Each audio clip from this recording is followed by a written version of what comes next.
Welcome, ladies and gentlemen, to Doomed to Repeat, a history podcast, episode 5. Today's episode will be over the history of the Aztec Empire. I'm your host, Andrew Arana, and joining with me today, as always, are my beautiful co-hosts, Levi Habiger and Matthew Arana. Levi, you doing well today? Gucci bucket hat. Gucci bucket hat, Gucci bucket hat, Gucci bucket hat. I thought you would keep going. Matthew, how are you doing today? You think I'm beautiful? Oh, that's so nice. Don't take that personal. Oh. If you're new to this show, this is a history podcast where three friends come together every week to discuss random topics throughout history. So far, we've talked about Mesopotamia, we've talked about the Yayoi and Kofun era in Japan. We've talked about medieval Germany, and then last week's episode, which is my personal favorite, we talked about 20th century China. I don't know if you guys have seen any reviews about that, but it seems like people are enjoying it. Actually, I guess I don't know how you would see the reviews. It's people have been telling me in person, like, hey, I listened to your China episode and I liked it a lot. There's a lot I didn't know about. So we are getting positive feedback from the people that listen to this. Right. If you do listen to this, make sure that you go ahead and give this video a like, or if you're on podcast services, give us a review. It helps. It gives us it helps. Also, go ahead and tell your friends, tell your family, tell your dog, tell your cat, tell your teacher. Even if you've been graduated for like 30 years, go back, find Miss Apple in third grade and tell her, listen to Doomed to Repeat, a history podcast. Hear that, Thank you. You have to listen to this podcast now. There you go. Also, make sure you go to youtube.com/thatoneandrew to find the YouTube recording of this episode. Plus, you can find my other podcast, The Gaming Block. It's a weekly gaming podcast where we talk about topical news. But enough of that. Let's go ahead and jump into the history of the Aztecs. We're recording this on Saturday afternoon, so this will be published less than 24 hours from now. I know, exciting stuff. I regrettably am not home, and I also regrettably did not bring my iPad, which means I have no notes. I have no hypothetical question. I could probably think of one if you guys want to banter for a second. Dude, we can't break tradition. We need a hypothetical. We can banter. All right. We take a few minutes and we can banter. You guys talk about go ahead and talk about some things for a second while I think of an amazing question. So Matthew, what do you want to talk about? I just life's been pretty hectic, and I've worked like 13 days in a row today, and I'm gonna have like a 16-day streak before I'm done with it. So I'm just I'm pretty exhausted when it comes down to it, but I'm just kind of like frustrated with the current state of World of Warships, because all I want to do after a long day of work is get home, get the Bismarck, and just dunk on some fucking British nerds, but it's not as good as it should be. That is what it is, and I myself, have been rigorously studying for the LSAT. And Saturdays and some days Friday, usually Fridays and Saturdays are just like my off days from it. Mm-hmm. And then I start immediately back up again from Sunday through Thursday, usually Friday morning. But so the only solace that I've had has been in the Elder Scrolls games, which has been Skyrim and Oblivion. Now owned by Microsoft. And might I say, I am now going back to fully replay and beat Oblivion, because I never have, at least not its main quest line. Yeah, neither And have I. it is an absolute gem. The game is an absolute gem. It is an older game. It is a weird older game. However, I think it's good. I think it's enjoyable to play. Like, compared, I think that the story and the lore in that one is like so much better than actual Skyrim. Like, Skyrim's really good, but like the combat in Oblivion it feels more like an actual RPG. Skyrim, you can just go through and hack and slash your way through the entire game and like not actually learn how to fight unless you turn up the difficulty level. That's why Skyrim has kind of earned its name as like the beginner's RPG, which I understand. But at the same time, Skyrim it's epic. Like, oh yeah, it will go down as one of the greatest video games ever made. Especially the don't you really? dare you're don't focusing, think so? Andrew. You are focusing, Andrew. No. Listen to my listen. I would say that Skyrim will go down in history as one of the most influential games ever. But one of the greatest games, I think Skyrim already, it's been less than 10 years since it's been out, and I think it's been outclassed multitude of times by games already. Yeah, The Witcher 3 is pretty amazing. Well, not only that, I think that. every open world game that's taken influence from Skyrim, I mean, Zelda, for instance, they said that they took influence from Skyrim, but I think those games are just going to get better and better, and Skyrim is kind of already a meme of it's a broken mess. It's showing its age already and hasn't even been a decade. I don't think it'll be one of the greatest go down as one of the greatest, but it's definitely one of the most influential of all time. Well, this isn't a history. Sorry, whoops! This isn't a video game podcast. This is a history podcast. Yeah, and I went ahead and I got the question ready too. All right, let's do it. There's a good one. All right, for the burning question of the week, and that's a pun because you'll hear later. I went ahead and since the Aztecs did human sacrifices sometimes. Sometimes. I went ahead and have this option for you guys.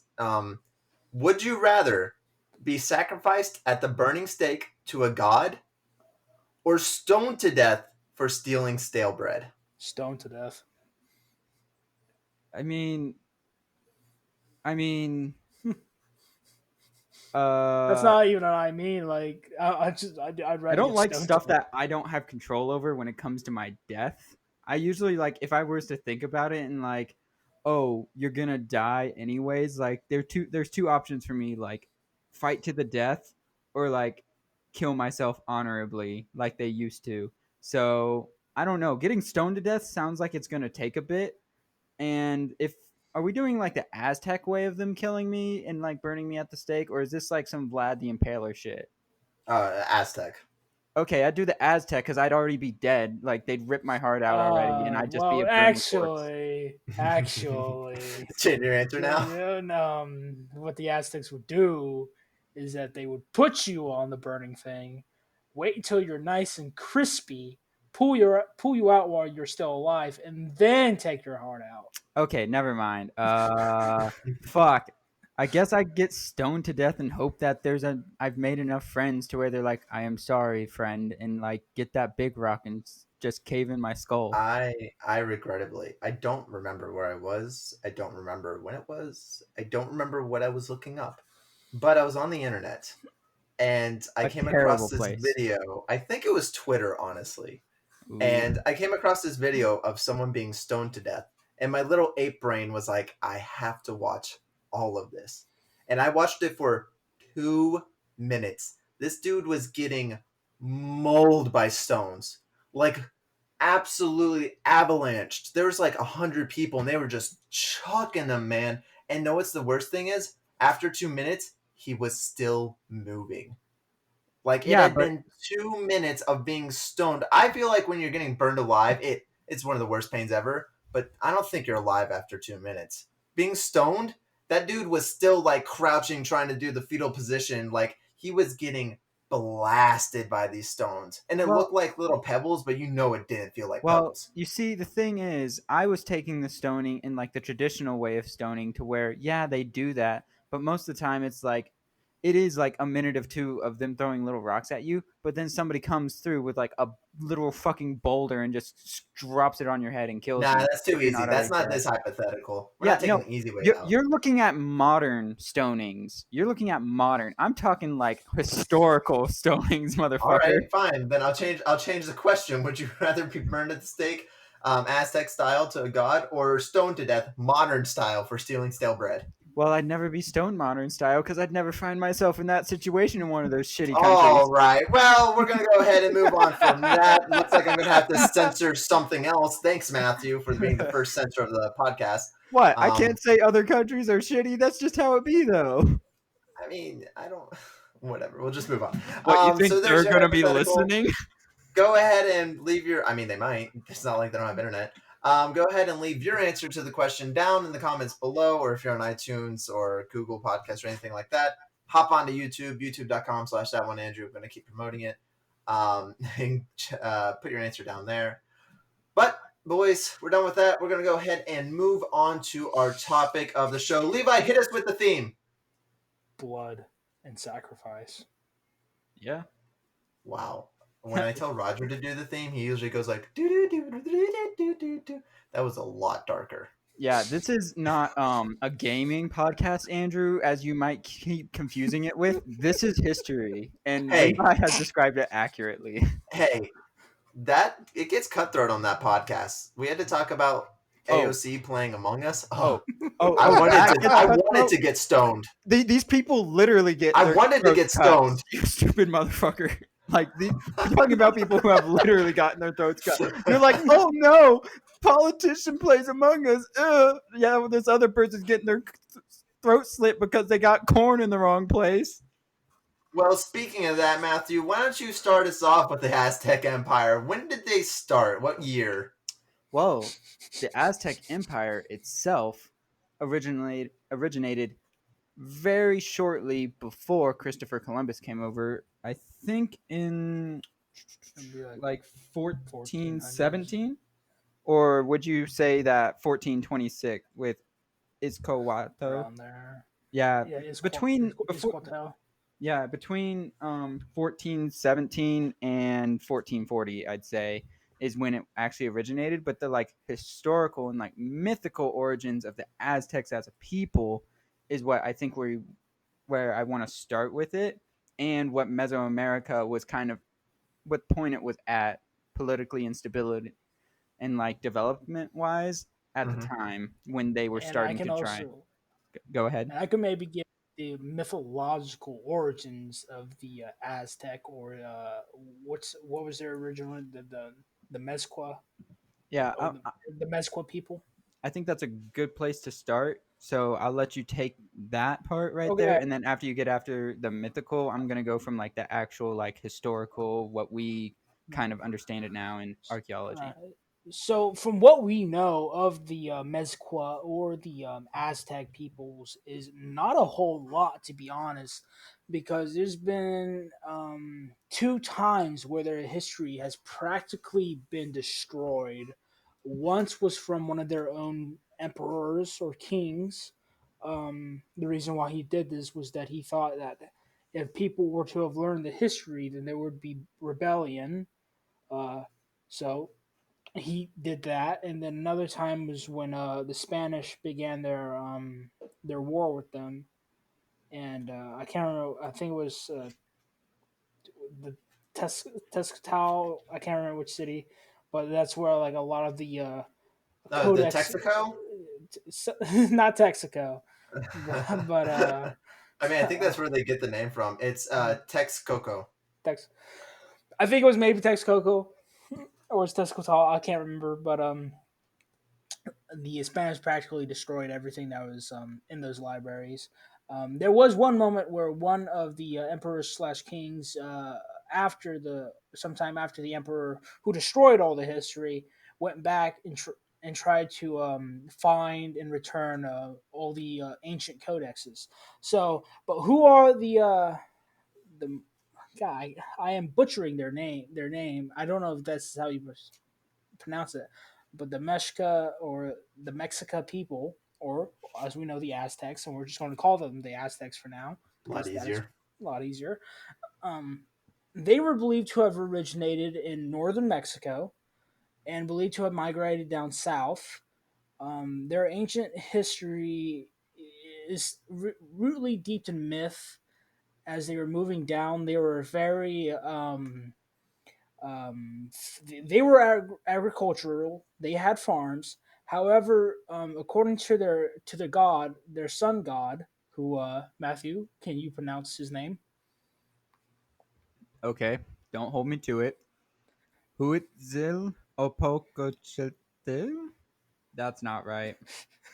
I There's believe a it's which nickname. the Chipotle, which the Yeah, I Chipotle. think his is closer. Oh But yeah, yeah, for the the rest of the nickname. podcast, we're just gonna refer to him Yeah, as Totek because that's way easier than that Totec. shit. Okay, So it's, yeah. okay.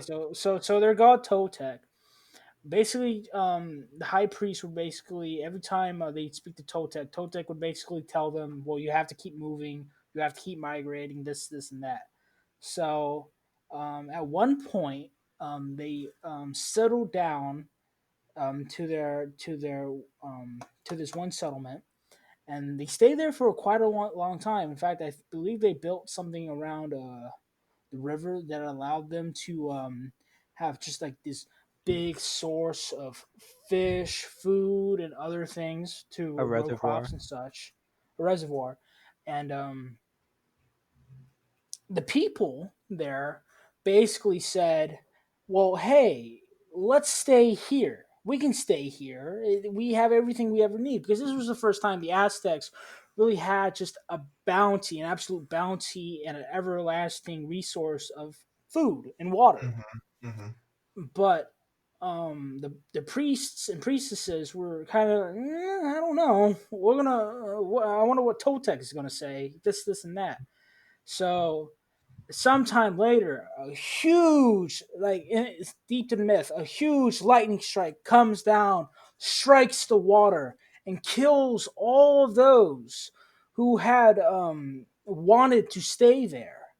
And those that had died, their hearts were, I think, came out of their chests, and that comes from. And now this part may have happened in real life. However, the whole lightning strike thing may not have been exactly true. They believe that there might have been a schism, a a like two different ways of thinking finally clashed with one another and got violent, and that it was ultimately the people that wanted to stay got butchered and killed because they were going against the word of Toltec, and thus their hearts were ripped out and such. And this would forever remain as the way that the the people who got killed by Toltec were non-believers, and that they were detrimental to the Aztec people. Henceforth, why the Aztecs would always rip the heart out of their enemies Mm-hmm. from there on. And so then they would come down more down south.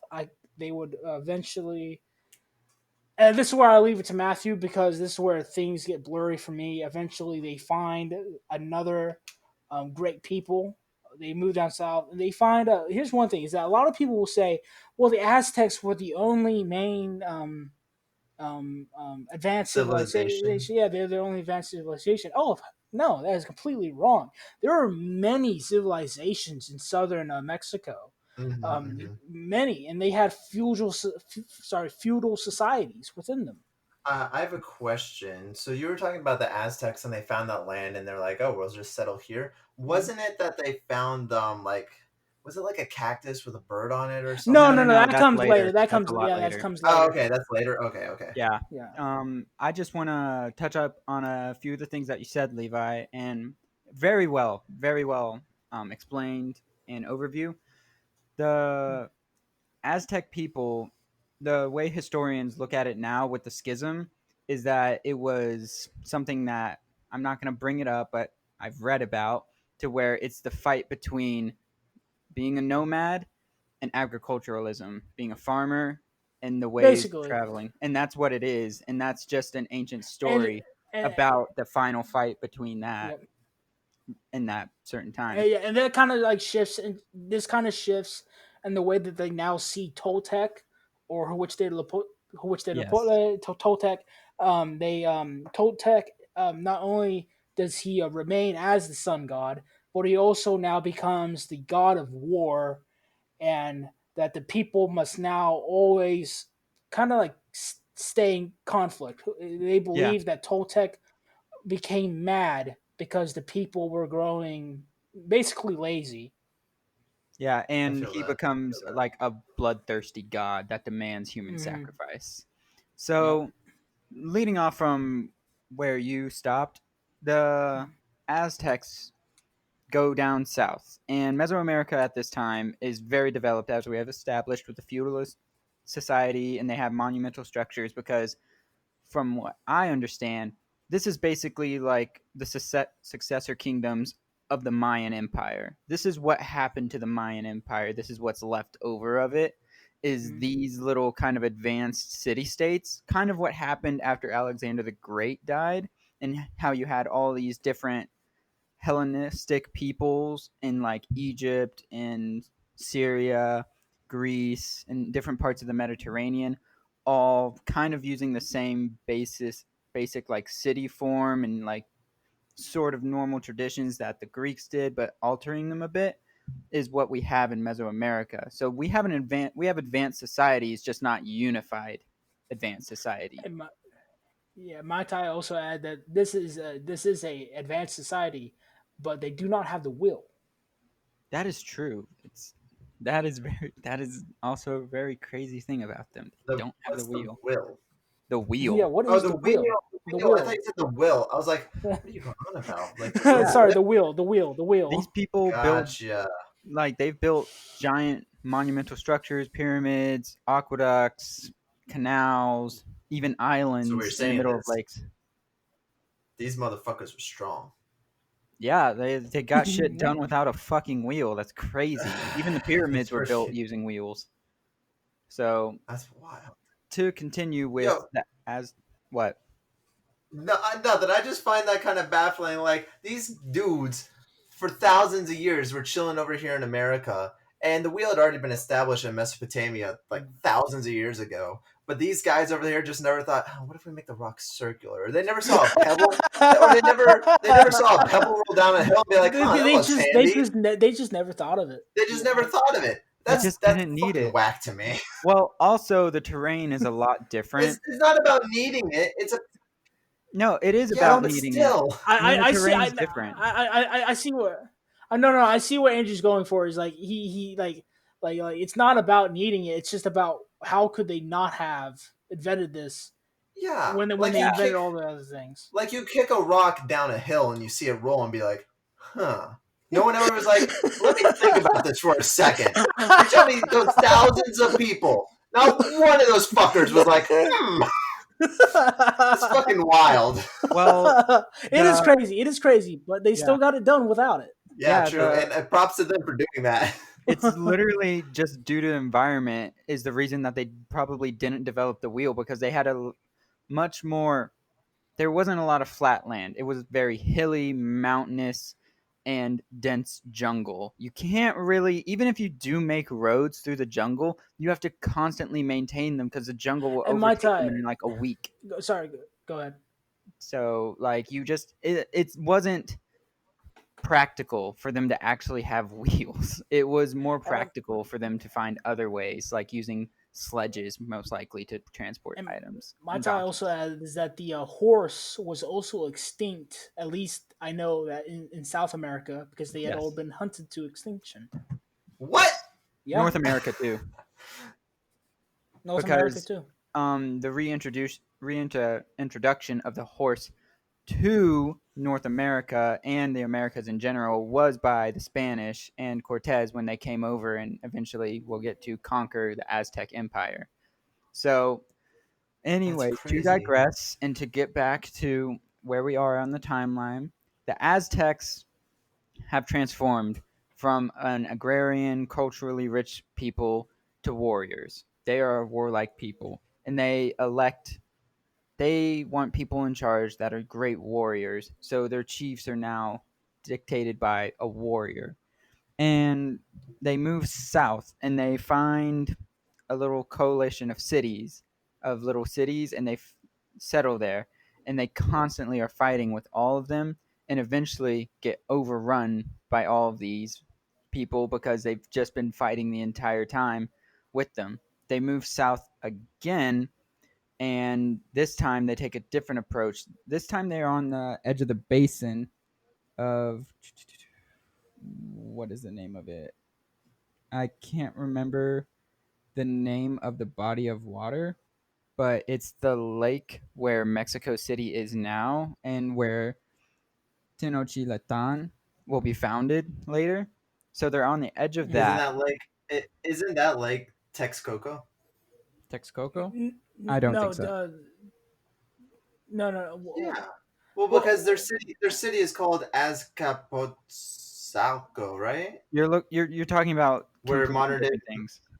No, that Mexico City You is have Tenochtitlan. Tenochtitlan. Tenochtitlan. yeah. Yeah. It's the city uh, on the island. But so okay, they I'll find the lake real quick. Yeah. Okay. Go And we'll ahead. get Keep back to going. that. But I'll just. so they're on the southern border of this lake, basically, and they have come into contact with TOT, TOTO, Teotihuacan. They come into contact with the city of Teotihuacan, and they become diplomatic this time, and they are negotiating with them, and they say, "Hey, give us your daughter in marriage, and like we will establish an alliance." And the king is like, I like this "Okay, story. this is Actually, Matthew, this part comes before the founding of previous Mexico City. yes, I know."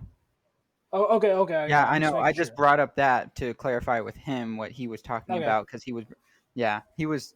I know where we are like chronologically, okay, and okay. this is actually like right before basically they go to the spot that it's going to be founded, and there's a reason why, and the reason is because after the marriage thing, they get the It's very woman, dark.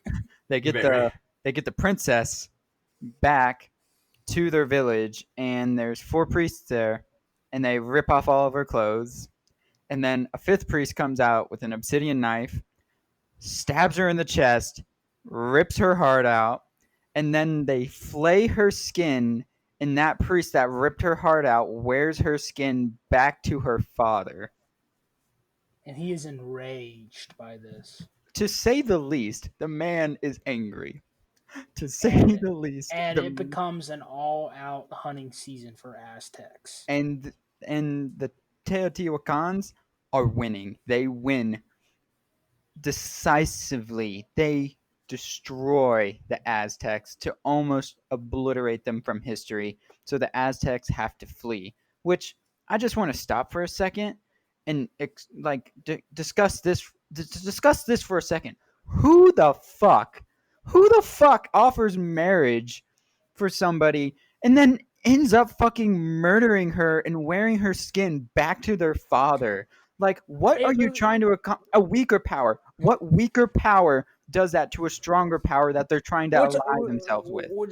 I think we're talking about a very bloodthirsty culture here, whose god is basically saying, "Do this because I want it to be done."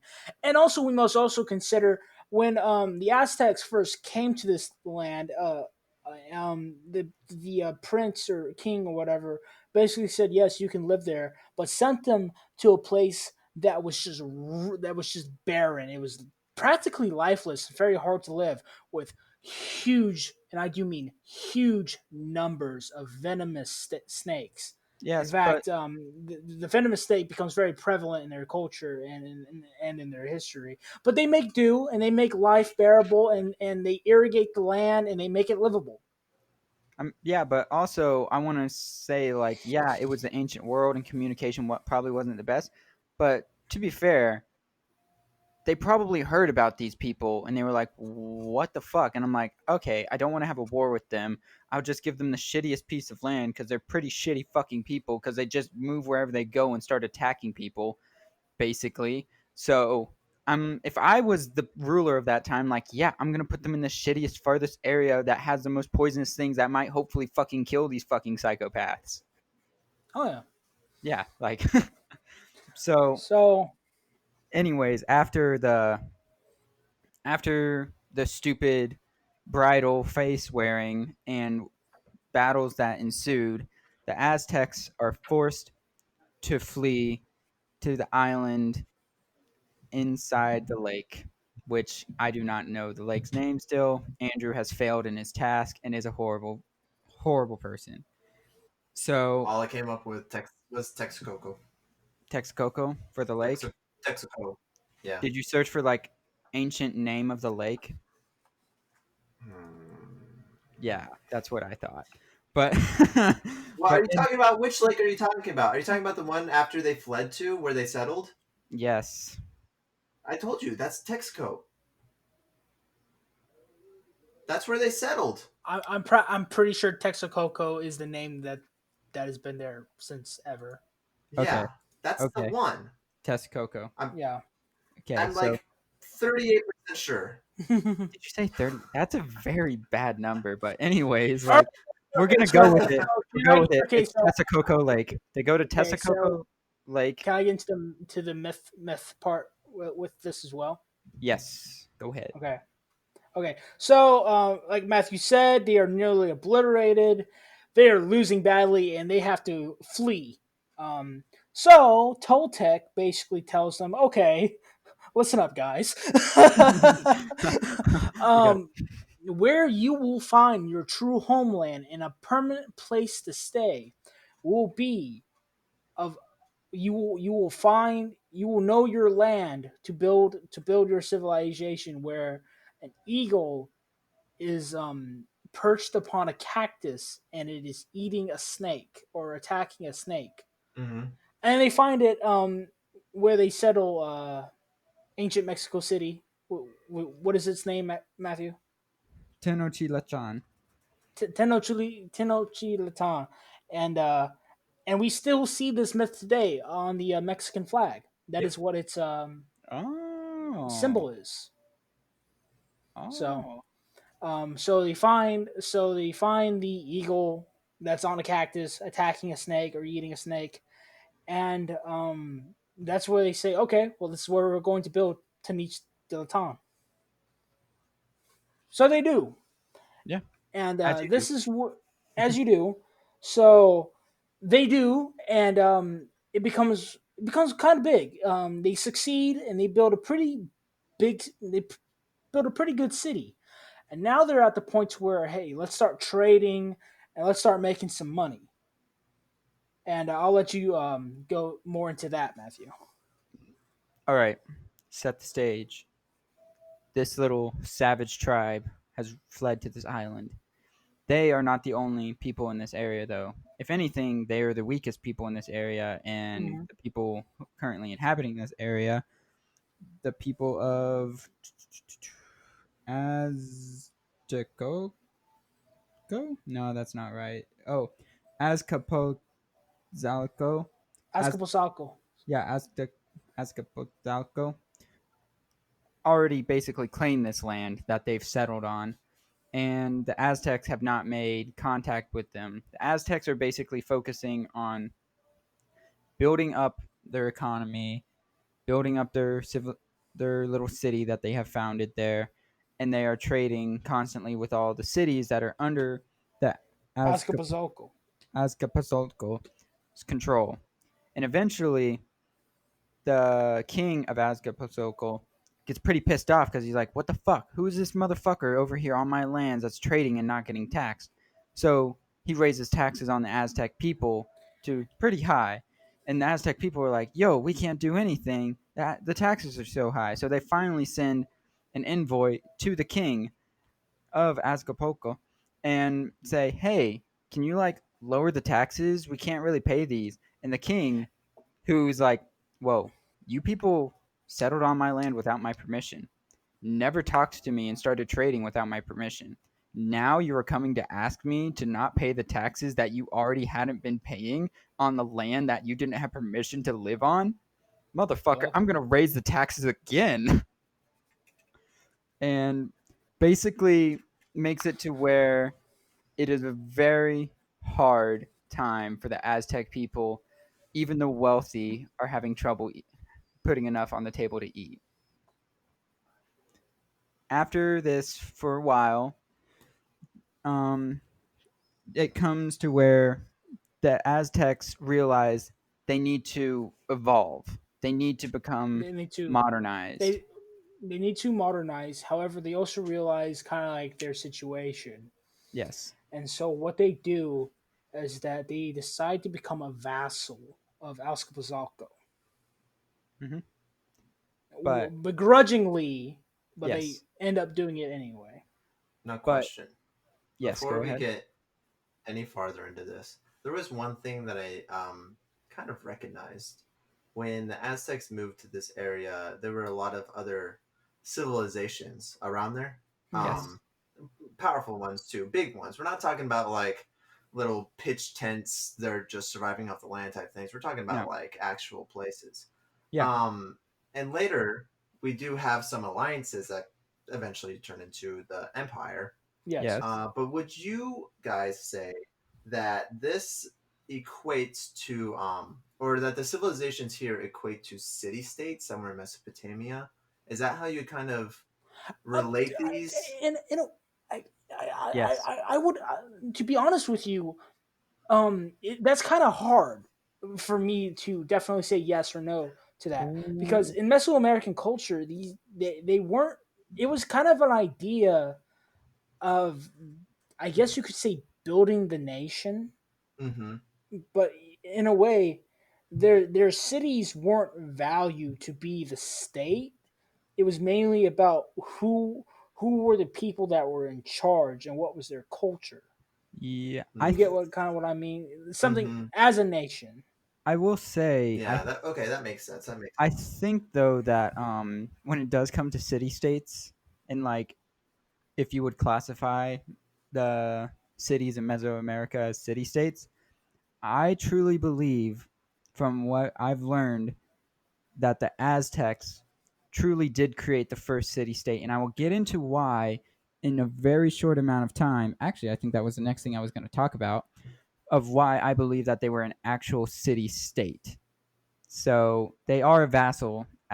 They are a vassal. If I am I good to continue? Any more Yeah. questions? Mm-hmm. Okay, so No, I think you're. I think. they are a vassal at this time. After being a vassal, they decided to modernize, and in the way of modernization, they are still basically a chiefdom. They have a chief. So they have decided to turn into a monarchy and use feudalism. But they have ran into a problem of how do we elect a king? How do we choose who should be the best king? And they do something that is basically unheard of in Europe and anywhere else where there's been feudalism, and the people actually elect their king, And is which based off of based off of a warrior's strength and his intelligence. yes, but Mm-hmm. mostly what they care about, to be honest, is the warrior aspects of them. Is that they are Well, a warrior. well, at this point, yes. However, they also realize that the leader also has to have some knowledge of politics if he ever Yeah, hopes to lead. We'll Yeah. see later how being more politically inclined kind of devolves and kind of ruins Aztec life, kind of. yeah. The basic of just like stab And and we'll kill also see anything how you being don't more agree of a with warrior. really worked for them.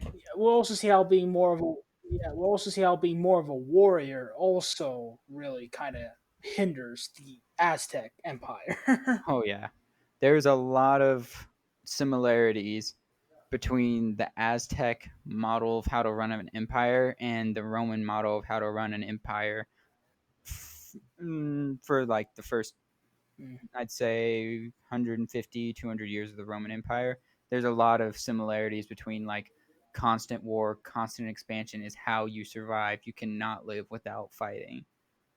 So, to digress on that note, the first king is elected, and it is King Akima in 1375, and he created the actual city of Ten- Tenochtitlan by, in the way I mean that is he's the one that started the true buildings of it. He started building the temples, he started building stoneworks. He's basically the Octavian of Rome of I came in with a city of bricks and left it a city of marble. He started these monumental structures, levees, dams, actually even expanding the island itself by adding more land to it.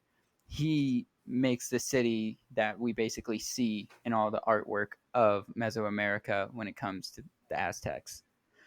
And he that's all about that's the most he really does. They make some alliances with other cities, but not much happens during his reign when it comes to like actual major combat. And he ends up dying. And now it's not the people who are choosing.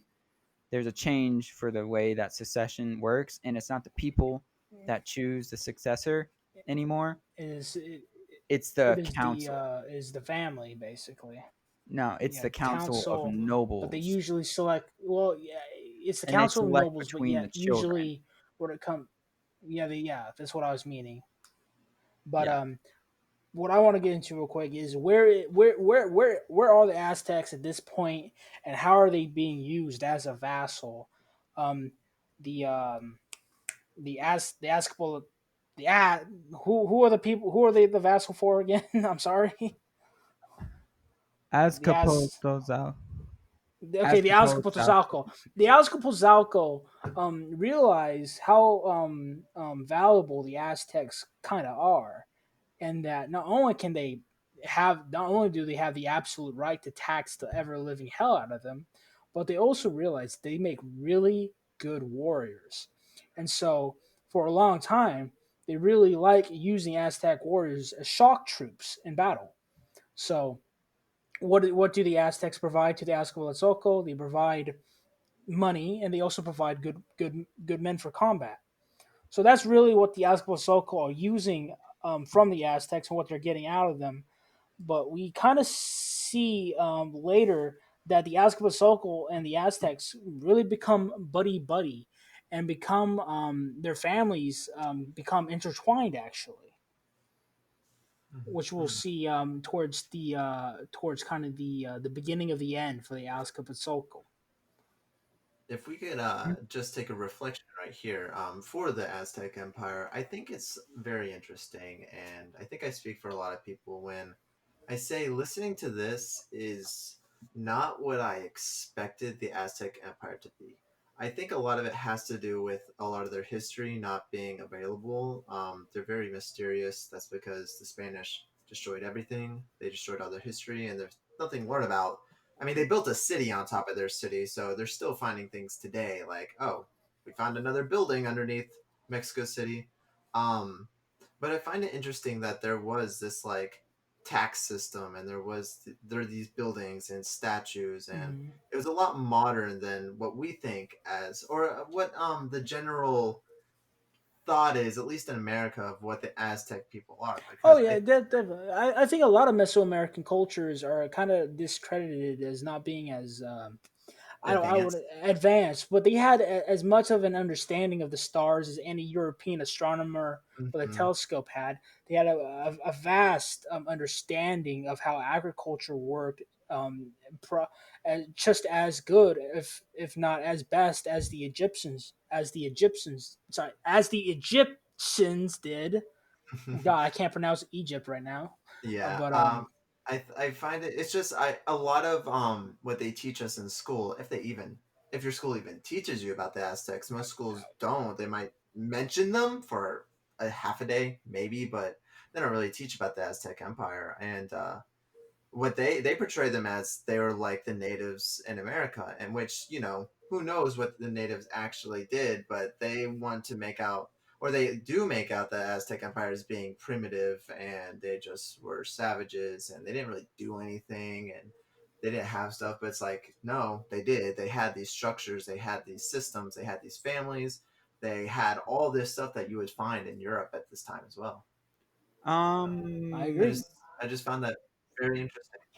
I think I would Okay, like. not literally to a T, not to a T everything in Europe, obviously, No, but I know they're that. I not just like want to make. primitive apes throwing sticks around. I just want to. The thing that the big distinction between basically Europe and them at the time is I would say that the Aztec people are probably in the 1300s and 1400s living at the level that Europe was at in about like the 100s and 200s AD. Like they're about at that equal level of like technology and living. They still know, yes, you are correct. They have a lot of stuff, like they have monumental structures, they have aqueducts, they know, understand the stars, they have calendars, they're great with farming. But when it comes to the actual like development of them and like how far along they are as a civilization, they were probably like about 1,000 years behind Europe and the Well, rest of the world, I like think what aged Andrew's together. saying is that a lot of people just don't know what they had. Yeah, Really, Yeah, a it lot of I doesn't mean, people matter count them out. how it doesn't really matter how, yeah, it doesn't matter it doesn't really matter. I think a lot of people generally just misconstrue and think that they were just tribals living in dirt huts, Yeah, which is Exactly. Yeah. obviously not the case. yeah, count them out. A lot of people actually count out a lot of like Mesoamerica and South America together as being like, well, they were just a bunch of like primitive And savages Africa.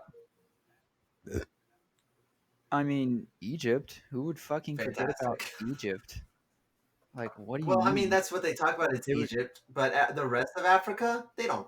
I mean, they don't say anything um, about the rest of Africa they talk about, ever. Well, hey, this is about Mesoamerica, not Africa. We can talk yeah, about Africa another time. yeah. I'm I, just saying that I'm just, that the American education system, and it's probably honestly the European education system, oh really no. discredits Africa, South America, Central America. Um, I'm sure there's others too, but I just find it. I just wanted to point that out that it's interesting that there is all this advanced technology. But granted, these dumbasses didn't even know what a wheel was. So what am I saying? Maybe they were just a bunch of primitive idiots. So if you want to continue Oh, no, on, what 60-second sidebar for this right here. I want to say that personally, the European education system is miles ahead of the United States education system because it is such garbage in the United States. It's all just meant to make you basically give up, accept working in a factory, and know how to work in a factory line. The Europeans are way smarter than than like a majority of the Americans. Even the ones that go to college, granted, the ones in Europe are smarter.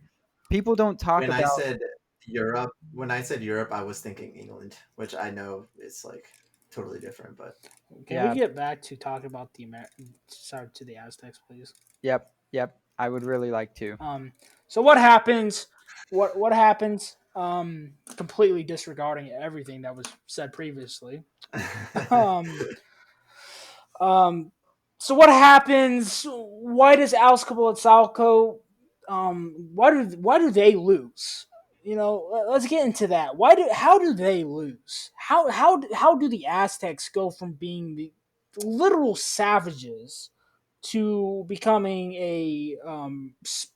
as Matthew was saying, a city state, or developing into a city state? And how do they, from being a vassal, just inevitably take over their owners, basically? Well, at some point, an Azcapotzalco, and as after, I can't remember what ruler this was, but he was very young, and this was the first time.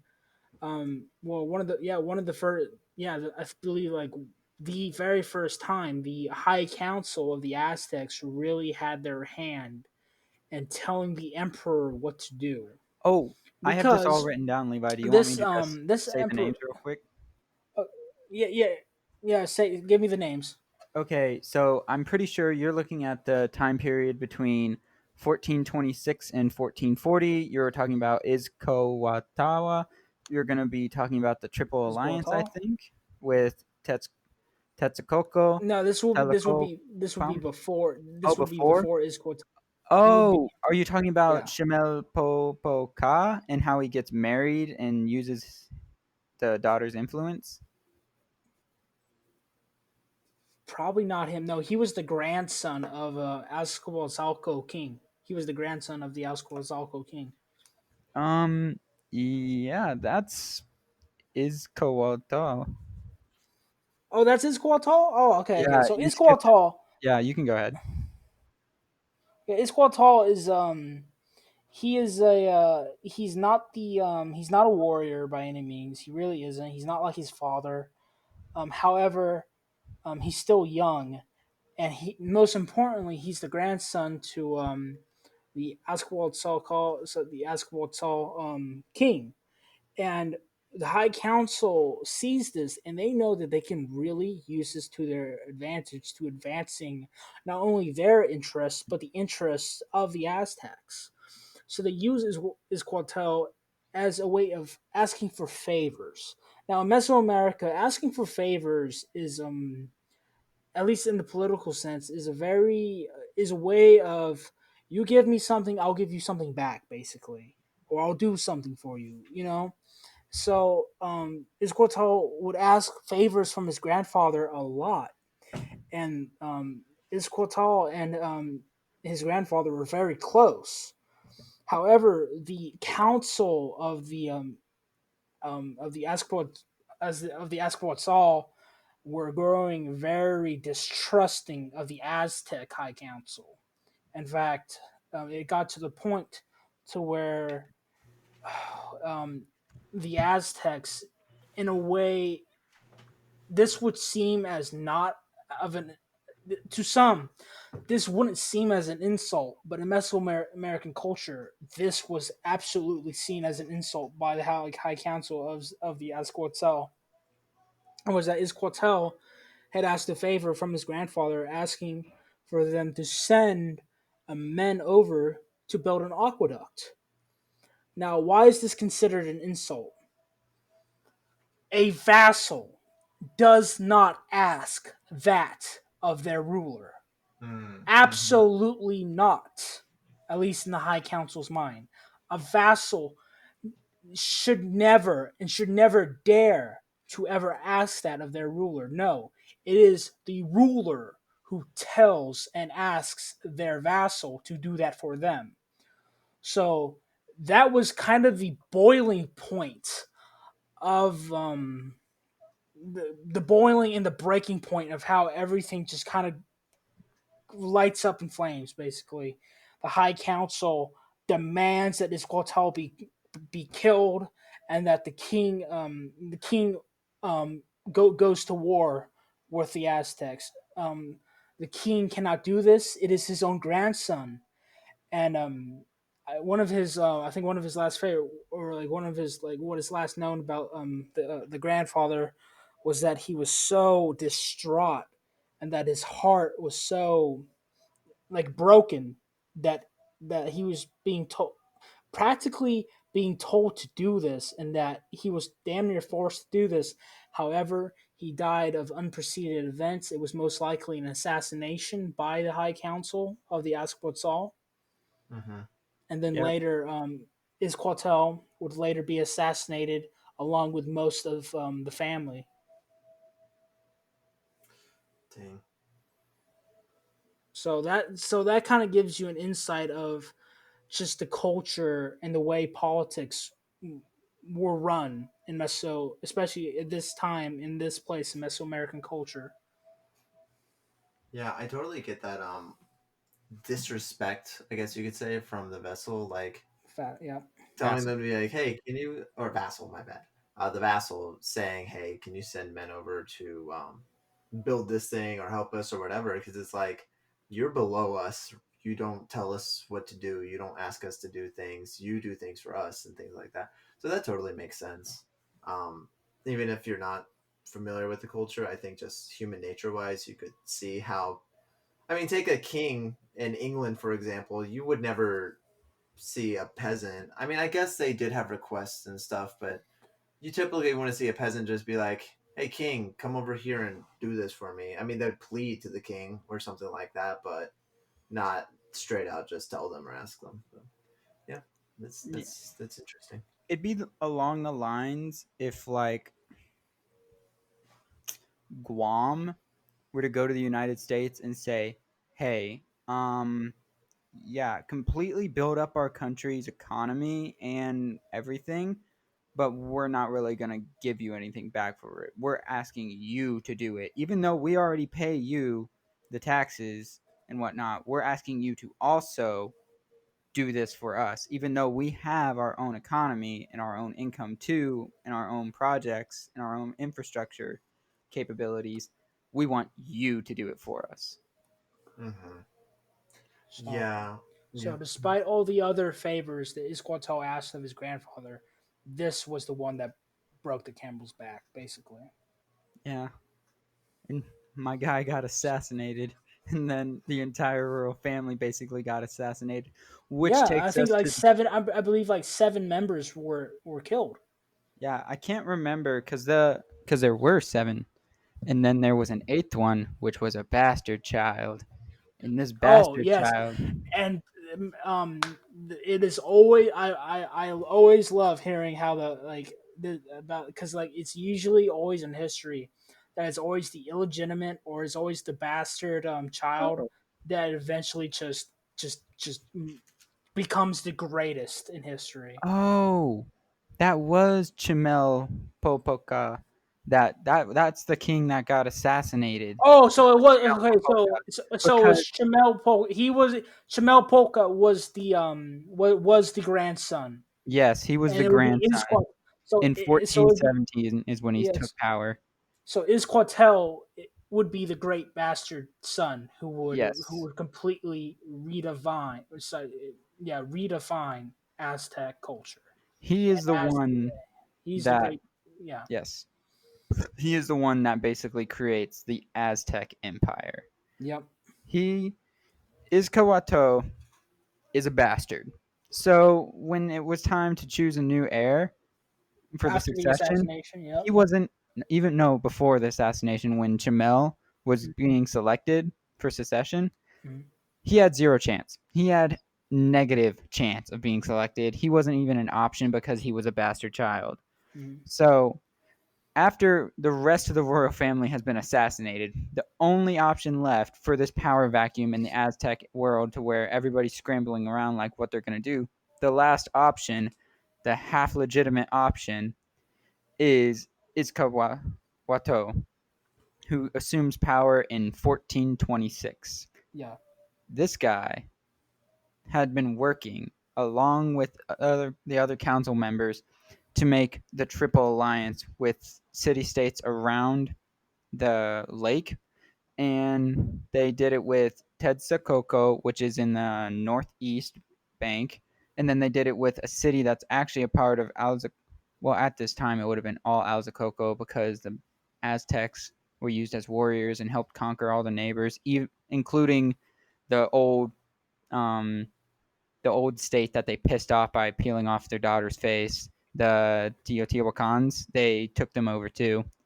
But at this time, they allied with the city state that was on the east bank, and then they also allied themselves with another city state, Telocopam, which was in the heart of the old, basically like the old kingdom of the Azcapotzalco,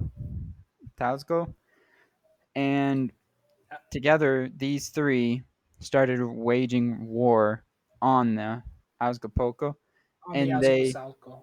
Azcapotzalco. I'm so sorry that I can't pronounce it right to save my life. Yeah, I would like to say to the viewers, like, we are so sorry, but it is hard to pronounce these names Yeah, because we just learned and studied them. So yeah, it's not my first language or second language. So they declare they're fighting wars with them. There's a few little battles, but then eventually the Aztecs and their allies have a decisive battle, and they attack the capital of Azcapotzalco, and they Azcapotzalco. burn it to the ground, destroy it, and kill everybody there, effectively ending the Azcapotzalco. Fuck, I hate having to say that, but so they killed the king, they killed the council, everybody's gone.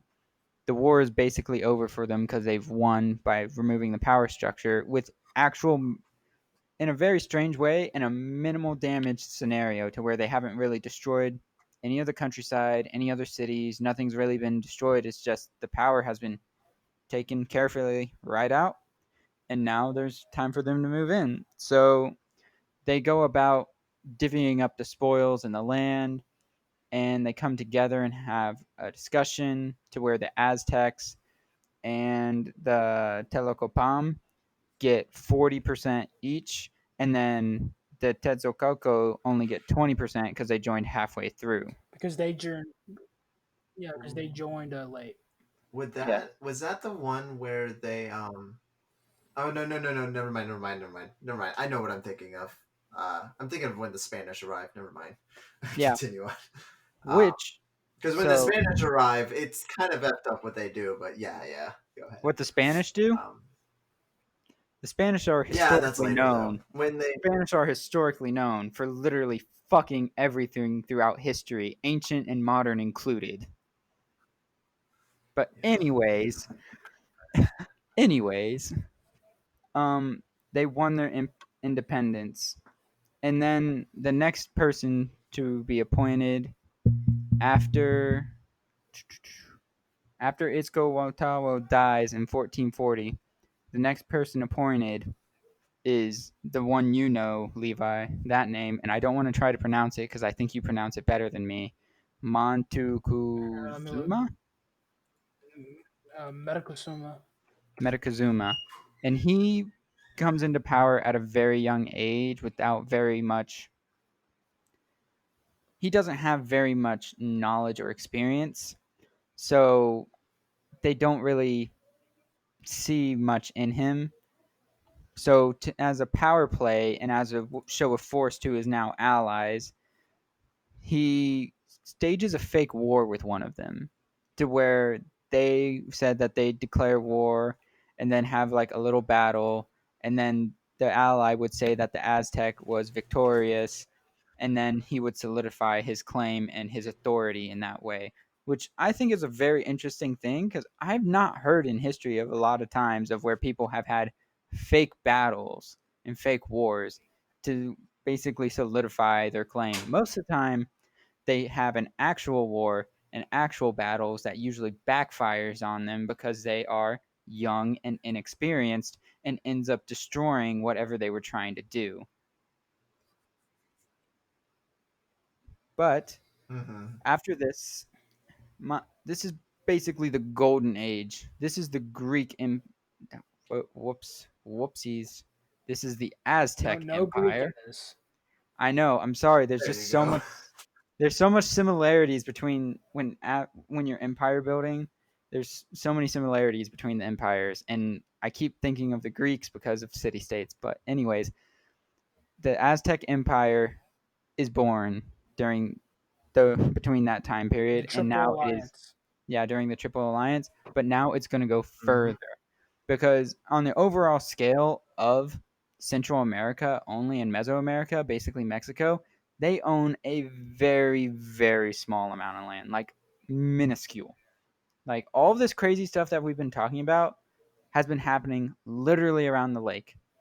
Can somebody give me like the dimensions of the lake real quick and how big it is? Because I want to emphasize how small of an area when it comes to like Uh, empires and yeah, it is. It is the max surface area of it is 2,100 miles. yeah, that's That's not very the big. surface. Yeah, that's the surface Yeah. area. So So we have an area, an area surrounding this 2,100-mile lake.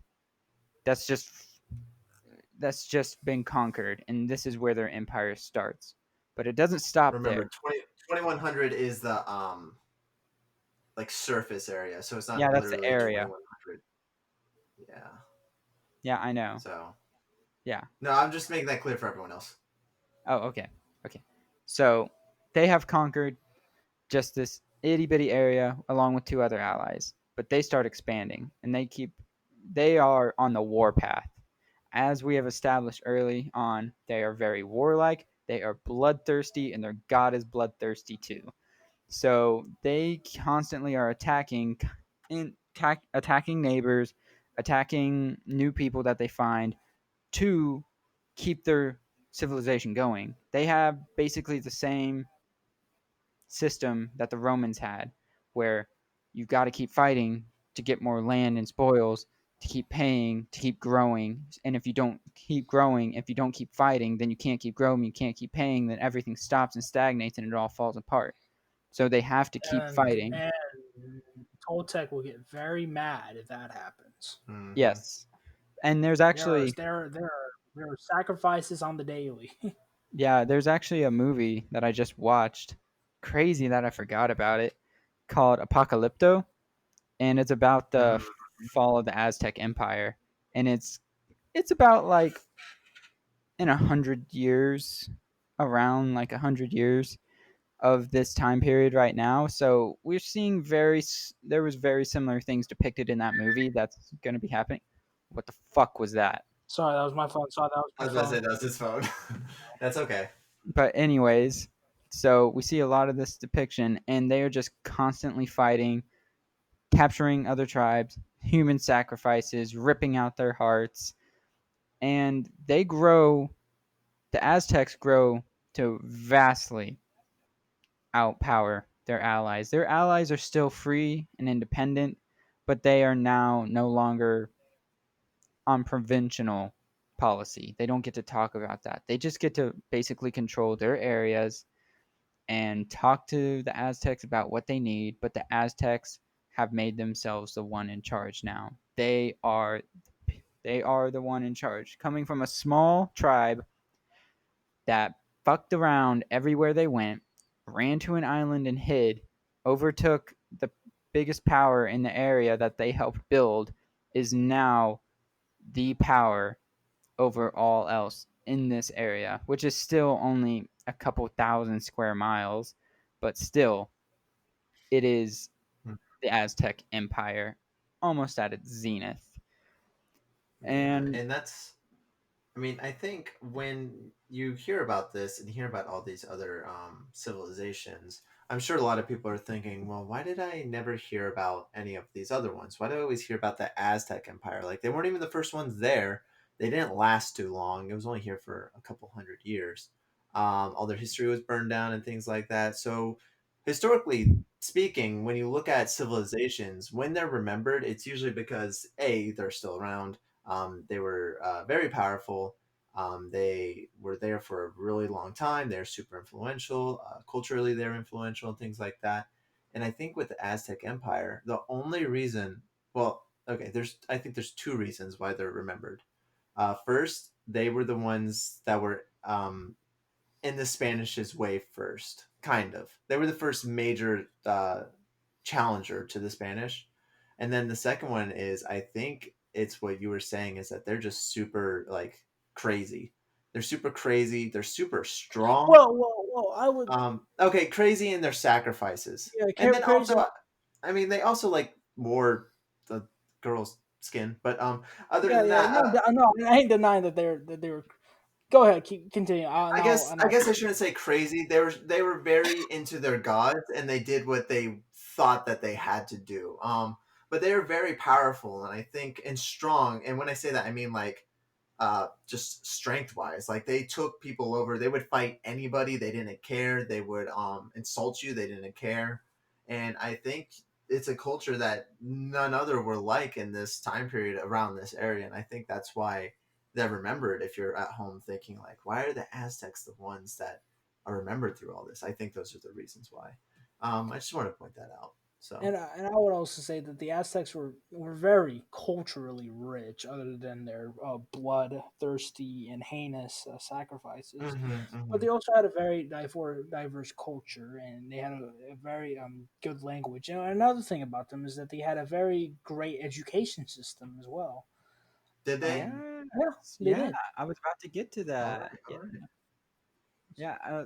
Levi, But do they were very economically inclined. They were very so so that's all the good. However, the bad is they're all the blood. All the blood that they just left around everywhere. What do you mean? These Yeah, Matthew. aboriginals and tribals are actually not just brutal savages? Preposterous. I must teach them the Queen's English so that they can be properly civilized. Matthew, you want to go into education? Tell a little about that.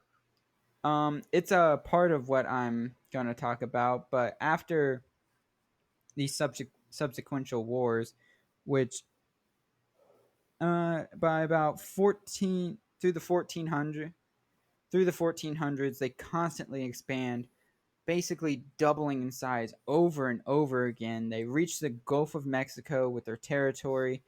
It's just they are increasing at a very rapid rate. They are, because Mm-hmm. mostly it's fueled by a class system of there's the warrior, the commoner, the nobles, and the priests. The warrior is the main cog in this system that keeps them conquering.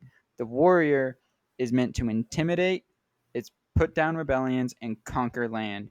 And these are commoners are not allowed to own lands, only nobles and warriors are allowed to own land. So warriors, once they are done fighting, get land. But eventually you will run out of land. So you have to keep conquering to keep getting more land, which requires more warriors, which requires more land. You see where I'm getting at? How it's just an The endless cycle, yeah. cycle of like you need more land, you need more warriors to get more land, get more. Anyway, to digress. So at this point, Montezuma sets up actually does some of the best things for the Aztec Empire. He creates the largest temple built on top of the older largest temple, which is about the size of the Taj Mahal in like surface Hey area, guys, the ground that it covers, and then its Mm-hmm. height too. Yes. can I make a quick correction? Because Yeah. we absolutely butchered. When we refer to Huichilipochtli as Toltec, that is completely wrong. What? That is not a nickname given. That is actually a culture that preceded the Aztecs. Oh, well, That was thank an you for that indigenous quick correction. that was an indigenous people before the Aztecs. Uh, So Toltec and Huichilipochtli have nothing. All right. Well, thank you for that. Fact checking us on the fly, Levi. Thank you very much. that's And my just to bad. let, You're no, you're good. You're good. Just to let, I mean, come on. We take in all this information so quickly, and then we turn around and are like, okay, we're going to tell everyone about it now. We're bound to get some things wrong. So yeah, those quick corrections. Thank you, Levi. And then of course, if the audience hears anything, we're like, actually, it's not like that. Let us know. That's the only way we're going to be educated on it is if we're told that it's wrong. Because if Levi didn't tell us that, we would have gone the rest of our lives maybe thinking that that was true. So yeah, thank you for that. Um, all right, sorry for that interruption.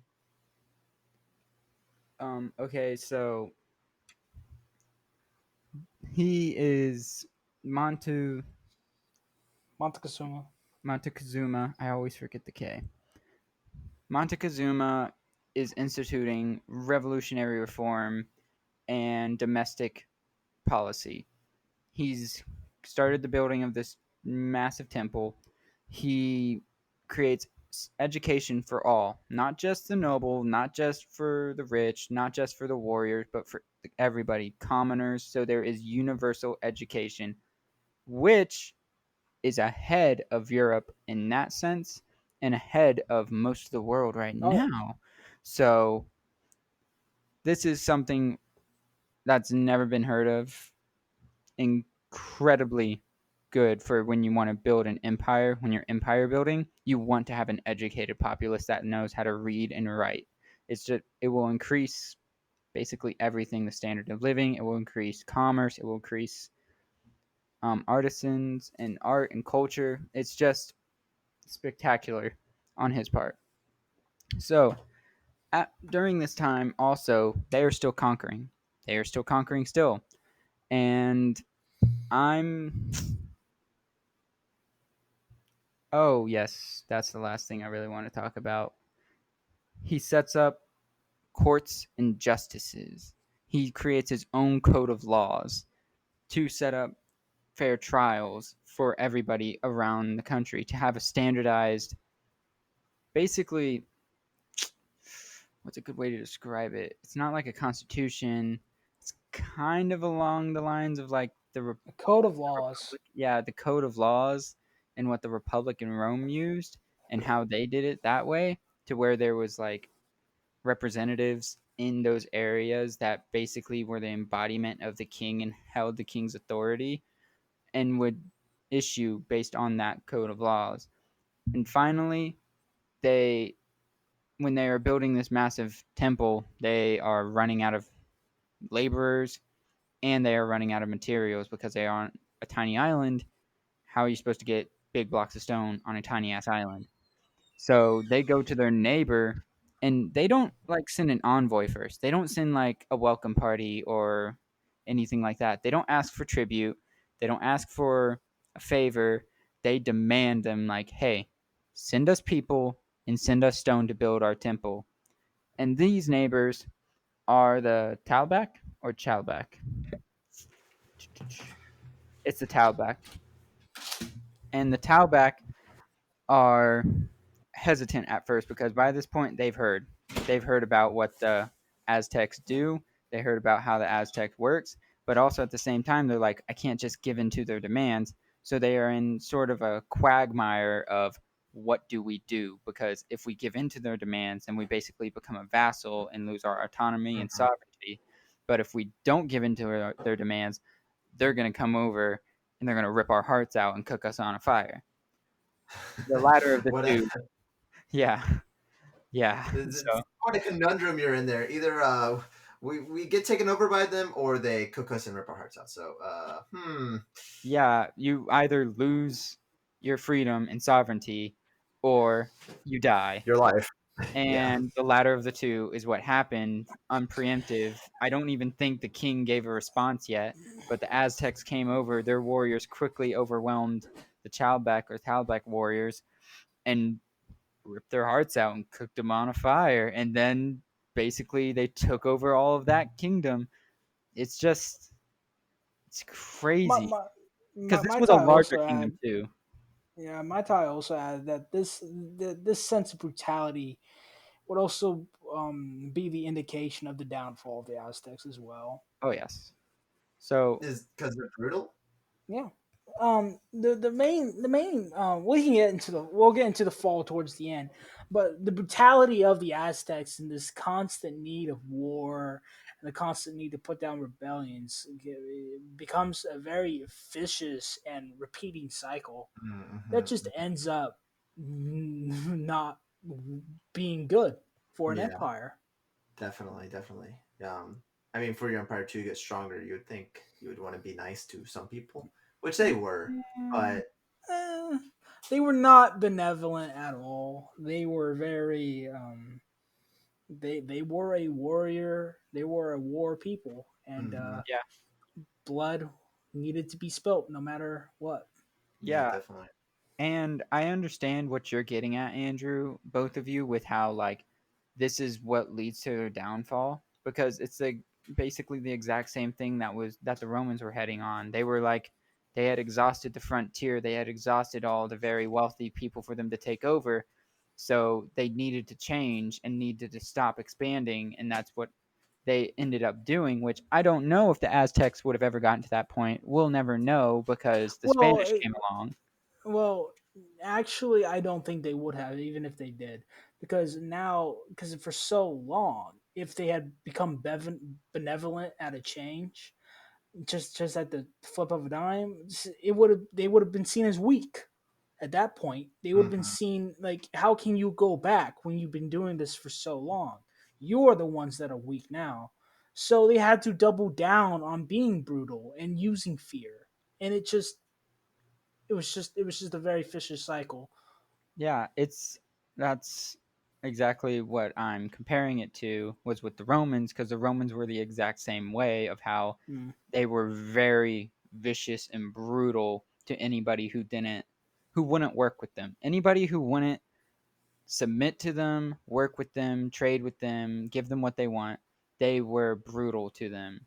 But there was a changing, there was a pivotal point of change that happened to where they could go Well, we're one talking way or about the the other. Aztecs, not the Romans. I could care Yeah, less about the Romans right now. but there's a big similarity is what I'm saying. No, They're I like understand that, literally but what they are doing is basically the exact same things that the Romans were doing, but we saw how it goes a different way with the Romans to where with Hadrian he instituted a defensive policy and no more expansionism, set up walls, set up retirement plans for all the army, downsized the army and stopped well, being I'm talking as about the brutal. Aztecs. Yet God Talking about the I'm gonna Aztecs. slap your stupid ass. Just because we're talking about the Aztecs doesn't mean I can't talk about how they allude to the greatest empire that was ever on the No, face of Earth. I understand that. What I'm saying here is that even if the Aztecs had tried to become benevolent, it would have been too late. And no matter which way, no, both of their options would lead to destruction for the Aztecs.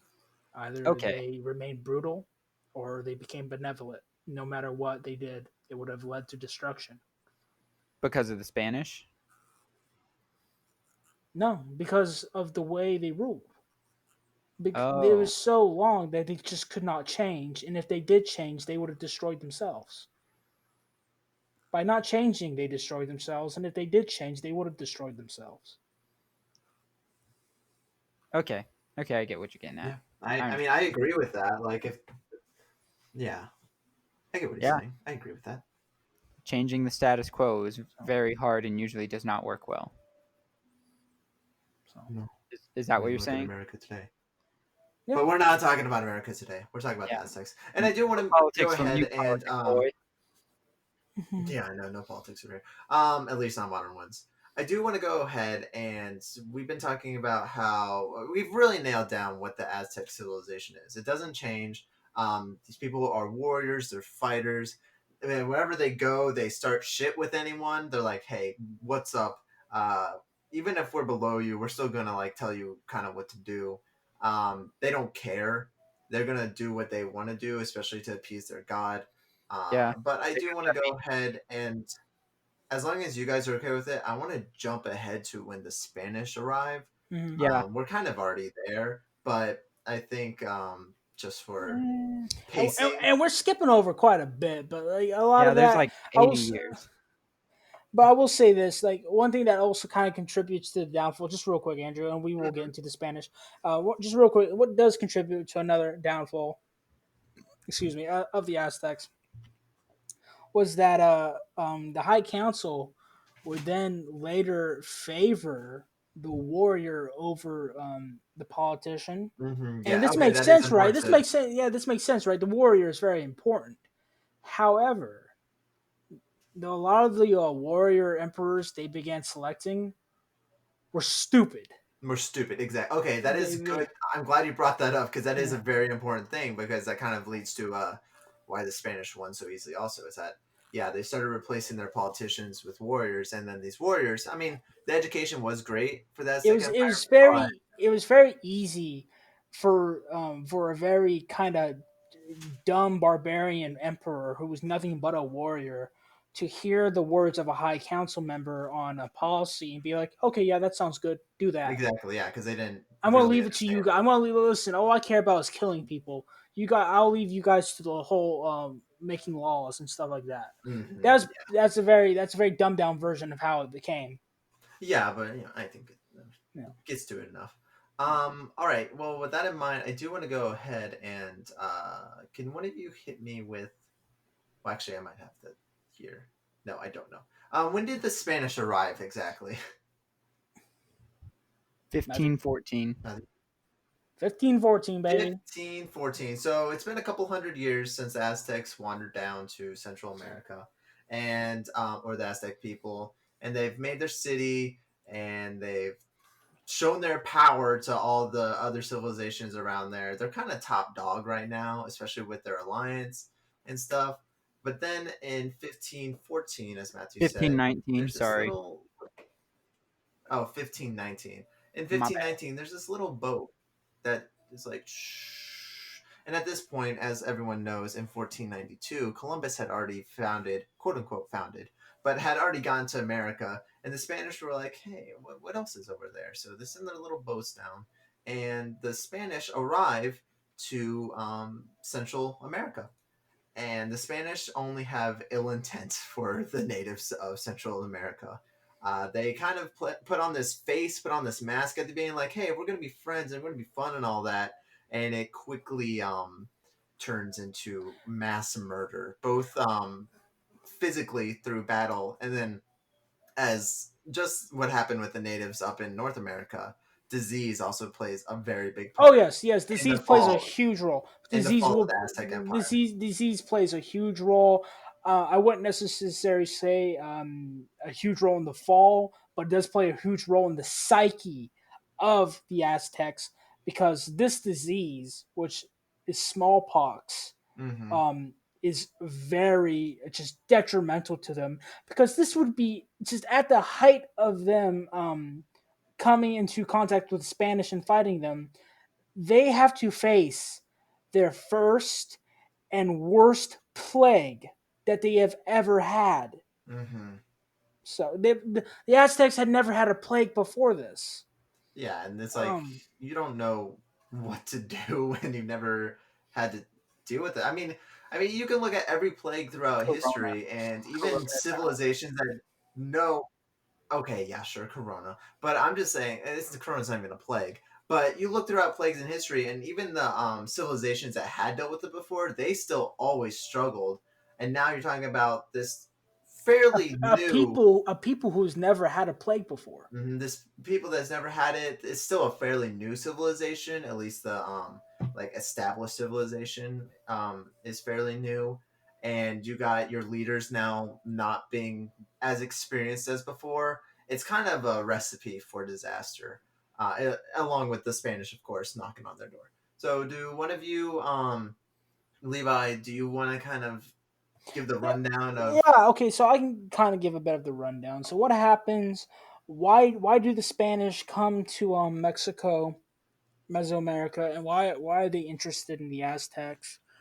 Well, they hear so they hear just some words here and there um, around in Cuba. This is where they begin their expedition. Hernan Cortez, Mm-hmm. and someone hears that within Mesoamerica there are lands of gold, Yeah, huge lands of City gold, of Gold. cities of gold. Is this the El Diablo fairy? The No, tale? no. I guess it could play into that, but they just hear that there are cities rich in gold, rich in Okay, treasure, gotcha. and they're very interested in this. And why are the Spanish interested in this? Because, well, they use gold as a currency. And I will talk a little bit more about this, about the idea of currency, because the Aztecs didn't have an idea of currency. They didn't use gold as currency. They Mm-hmm. used gold as jewelry. They The only use currency, corn. well, they didn't necessarily use coin. They used cocoa beans. Oh yeah. Oh, I'm sorry, guys. No, you're good. Oh, that's I wild. yeah, Is I that got an an Amber Amber Alert? Alert. I did too. Yeah, It's silent. Yeah, it's yeah. silenced right now. God, shut the fuck up! Toss that bitch out the window. I'm about to turn off my fucking phone. Listen, I'll help them later. But anyway, uh, God, whatever. Um, so, so the Spanish hear of these lands, cities of treasure, cities of gold, and well, how can the Spanish proceed? How can they take an expedition there? Well, usually they have to get written consentment from the king to do so. Then comes our boy Hernan Cortez, who says, "Well, screw all that noise. I'm just going to go ahead and leave." Now, here are a lot of misconceptions that, especially I guess in the American, I had never heard of this before, but apparently, especially in the American, when people here in America are taught, they they they they are told that, oh, the Aztecs thought that the Spanish were gods, and they carried guns, their skin was pale, and they wore shiny metal armor. Completely not true. Absolutely not true. The Aztecs never thought of the Spanish as gods. They weren't stupid. They knew that they were humans. They knew that they could be killed like any other man. But Um, that armor do make it harder. the armor does make it a little bit harder. And Oh, those by the way, horses do be scary. The Aztecs never had metal swords. By the way, they had their sharp tool, their weapons. What made them so sharp was from Obsidian. obsidian.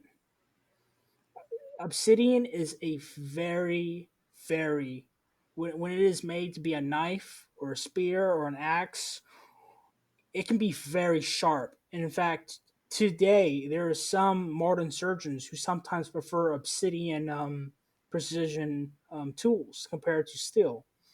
So take with that as you will. Well, can I just say real quick why? um, Because obsidian is a god tier mineral. Because obsidian doesn't do what steel does. Because steel still has very little itty bitty serrated edges, so it rips the tissue and rips the cells.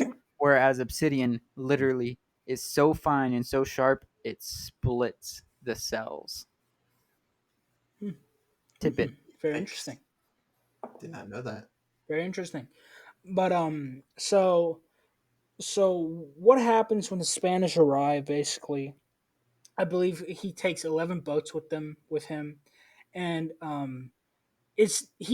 Cortez doesn't take a huge army with him. No, in fact, the conquistadors, as a lot of people illustrate them, they illustrate them as basically soldiers of the Spanish army. This they really weren't. They were kind of just common men who basically came along to get rich.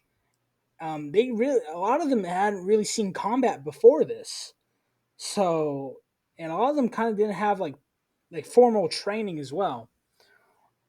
So those were the conquistadors. If you ever thought that they were a highly organized military force, they really weren't.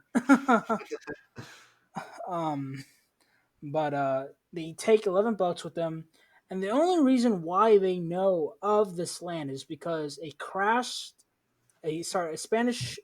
Spanish ship beforehand had crashed onto the beaches, and the members there were taken hostage. Sorry, not taken hostage. Were enslaved by the Mayans there, and a lot of them rose to the ranks of becoming pretty well within the tribe. In fact, some of them would later marry Mayan women, and the first European Mayan people would come from that.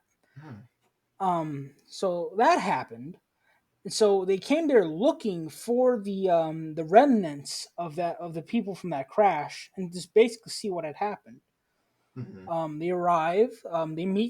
They find them. They meet them, and in that time, I can't remember the woman's name, there's a woman there whose father was a who I believe her father was a Spaniard that was captured and eventually rose to the ranks, and she knew Spanish, Mayan, or I believe she knew I can't remember. She knew Mayan and Aztec, and then she would later learn Spanish, and she would later become Hernan Cortez's wife. Actually, um, I'm going to find her name real quick because she is quite okay. Catalina Juarez, I believe. Mm, mhm. Um, Baller of a woman. but baller of a woman. So that happens, but so why do the Spanish fight the Aztecs? How does this happen? And to be honest with you, it's kind of this lack of communication and the greediness of the Spanish themselves, and also that they see the Aztecs as lesser people. Mhm. Despite all their accomplishments, they see the human sacrifices. They see what they're doing. They might not have seen every sacrifice that they did, and by the way, there was a lot of them, and a Yeah. lot of them, depending on which god that they were doing the sacrifice to. But they saw them as savages. How could they possibly relate to these people? These are good Christian men, and they think that they're bloodthirsty savages, basically. So what happens? Hernan, they eventually take over. I can't remember the city. It was the one towards the northeast. Was it Tlaxcala? Texcala? I think it was Taxcala. But they basically take over Taxcala. And by the way, who was the leader of the Aztecs of this time? Well, it was Moctezuma II, or the second, Electric Boogaloo. and Mhm. um, Mhm. and Moctezuma the second is he has a lot of things on his plate right now. He has to worry about the constant rebellions that are popping up through the Aztec Empire, and the Spanish are kind of the last thing he needed and the last thing he kind of cares about right now. He doesn't really he doesn't really see them as anything. But when they take that city over, he's like, I should probably establish contact with them. So he sends a lot of gifts, gold, silver, stuff like that. Hernan Cortez is not impressed. He doesn't see it. He kind of doesn't care. Mhm. But Hernan Cortez understands that if he hopes to conquer these people, he has to at least see their capital uh, for the eventual invasion. Mhm. But so he goes there. They meet on one of the walkways there. So with Tanich. What was Mexico City's old name? Oh my goodness. It was, Tenochtitlan. That Tenochtitlan. Tenochtitlan. They built big old walkways throughout the lake. By the way, the Aztecs did, which were pretty cool. um, but they meet on one of the walkways, and this is where things kind of go to shit. This is where the level of miscommunication comes. So Metacosuma II goes over to embrace goes over to embrace Cortez. You don't do this. Sorry, so wait, hold on a second. It was Cortez that goes over to embrace Metacosuma II. Sorry, I completely mm-hmm, mixed that up. So mm-hmm. Cortez goes over to embrace Metacosuma II. You don't do this. Absolutely not. You do not touch the Emperor, no matter who you are, especially a foreigner. You do not touch the Emperor. Secondly, Metacosuma brought gifts to give them as sort of like think back to that whole favor thing. He's giving them favors. Well, didn't I remember reading something about Metacuzuma the second and then the others. They believed that Cortez was like some type of like a not a prophet per se, but they thought that he might be someone like that. I have it pulled up right here. It's called a Quetzalcoatl. A Basically, a harbinger, Quetzalcoatl, like a sign of the end a time, harbinger. or a sign of like change. Oh, maybe that's what it Oh was. yeah, Yeah, oh they yeah. thought that he was that, so Oh they so were giving them so gifts there's and one thing. stuff. So there's one thing that we forgot to mention is that in Aztec culture, there anytime they see a comet, that they believe that's the sign of something bad, the sign of Mm-hmm. the end of something. And I believe Metacosuma II saw that, and I believe that he had all of the high priests killed because the high priests did not accurately predict the comet. Now, take in mind, why is that so bad? Imagine today if the king of Saudi Arabia were to have all the leaders of Islam within the country killed, or that the prime minister of Italy were to have the Pope executed. Mm-hmm, mm-hmm. That is how big of a deal that was. So Yeah. you can definitely see, and Madara the second, I believe, becomes very paranoid, as well, because he has tons of rebellions going on. He doesn't know who he can trust, and you know, so that happens. So anyway, so Madara the second, he gives Cortez favors, gifts, and whatnot, and Madara thinks that Cortez is going to give something back. The Spanish had no idea of what the hell a favor was. They just thought that they were gifts. It was kind of, they were like felt like they were disrespected. Mm-hmm. However, Metacosuma II still allows them to come into the city. And he gives them the palace of one of his, I believe his grandfather. I can't remember his name, but he was an incompetent emperor for the Aztecs. But he gives them, he allows them to stay at that palace, and within that palace, they see a big old thing of gold in there, like huge lumps of gold in there. And the Spanish are thinking, how the Oh. hell are we going to sneak this out? How the hell are we going to steal this? How You we Yeah. know, steal it. good Christian, huh? Good, yeah, good Christian man, huh? Thou shalt not steal. Whatever. um, Dirty savages. It's all right in the name of Christendom. sure, but um, so that happens. So they see the gold and figure how they're going to get it out, and I'm getting so many things mixed up. There's probably like some like Aztec researcher listening to this right now is thinking, "Oh my god, he's probably foaming at the mouth right now." So I'm working with what I know. Okay, give me a break. Fuck you, Aztec So, researcher. but something goes wrong. I can't remember what goes wrong, but something goes wrong to the point to where they're holding Metacosuma the second hostage. Oh yeah. That's what happens. Is they're like so that's what I'm saying about like they just kind of got like butt fucks without even knowing. Because they invite these people in and they're having a good time and stuff, and then the Spaniards they see all this and like, oh, so they went and they're having dinner and stuff, and then he basically went like, and then they killed like the high. They started killing people, and they took Metacozuma hostage and some other higher officials and stuff. And this is basically the end of Metacozuma II because he dies in captivity. Well, no, he doesn't die in. Well, it depends on which way you see it. I'll explain more. Okay. So something goes wrong, and they hold the emperor of the empire hostage. Yeah. Where's Cortez in all this? I believe Cortez had to go back because more Spanish had arrived because the king had heard about this. The Spanish king had heard about this, and the Spanish king was kind of infuriated that Cortez didn't tell him or receive permission or anything like that to do this. So Cortez went back to go and settle that.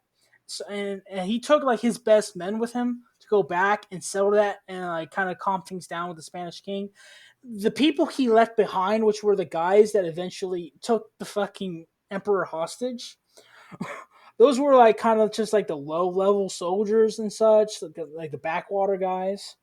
So that happens. The bastards. That happens. They take the emperor hostage, and it is just a stalemate within in their own capital city of the empire. That the emperor is held hostage. I don't know. It's just so funny and bad for the Aztecs. Mm-hmm. So they hold the emperor hostage, whatnot, and it gets to the point to where the people are so infuriated and pissed off. A lot of it is directed at the Spanish, but a lot of it's also directed at the emperor. Um, let's go back to what Aztec emperor has to be emperor. He has to be strong, has to be a warrior, has to have strength. Sorry, has to have intelligence. To them, it appeared that at this point, Metacosuma II didn't have any of these because he was being held. Yeah, what kind of dipshit lets a bunch of foreigners into their city, gives them gifts, and then gets captured by said dipshits that were trying to rob him blind? So an idiot. So it gets to the point to where the people are basically at the basically at the doors of the royal palace and are just rioting in that. And so the Spanish think, "Hey, Metacosuma, go talk to your people."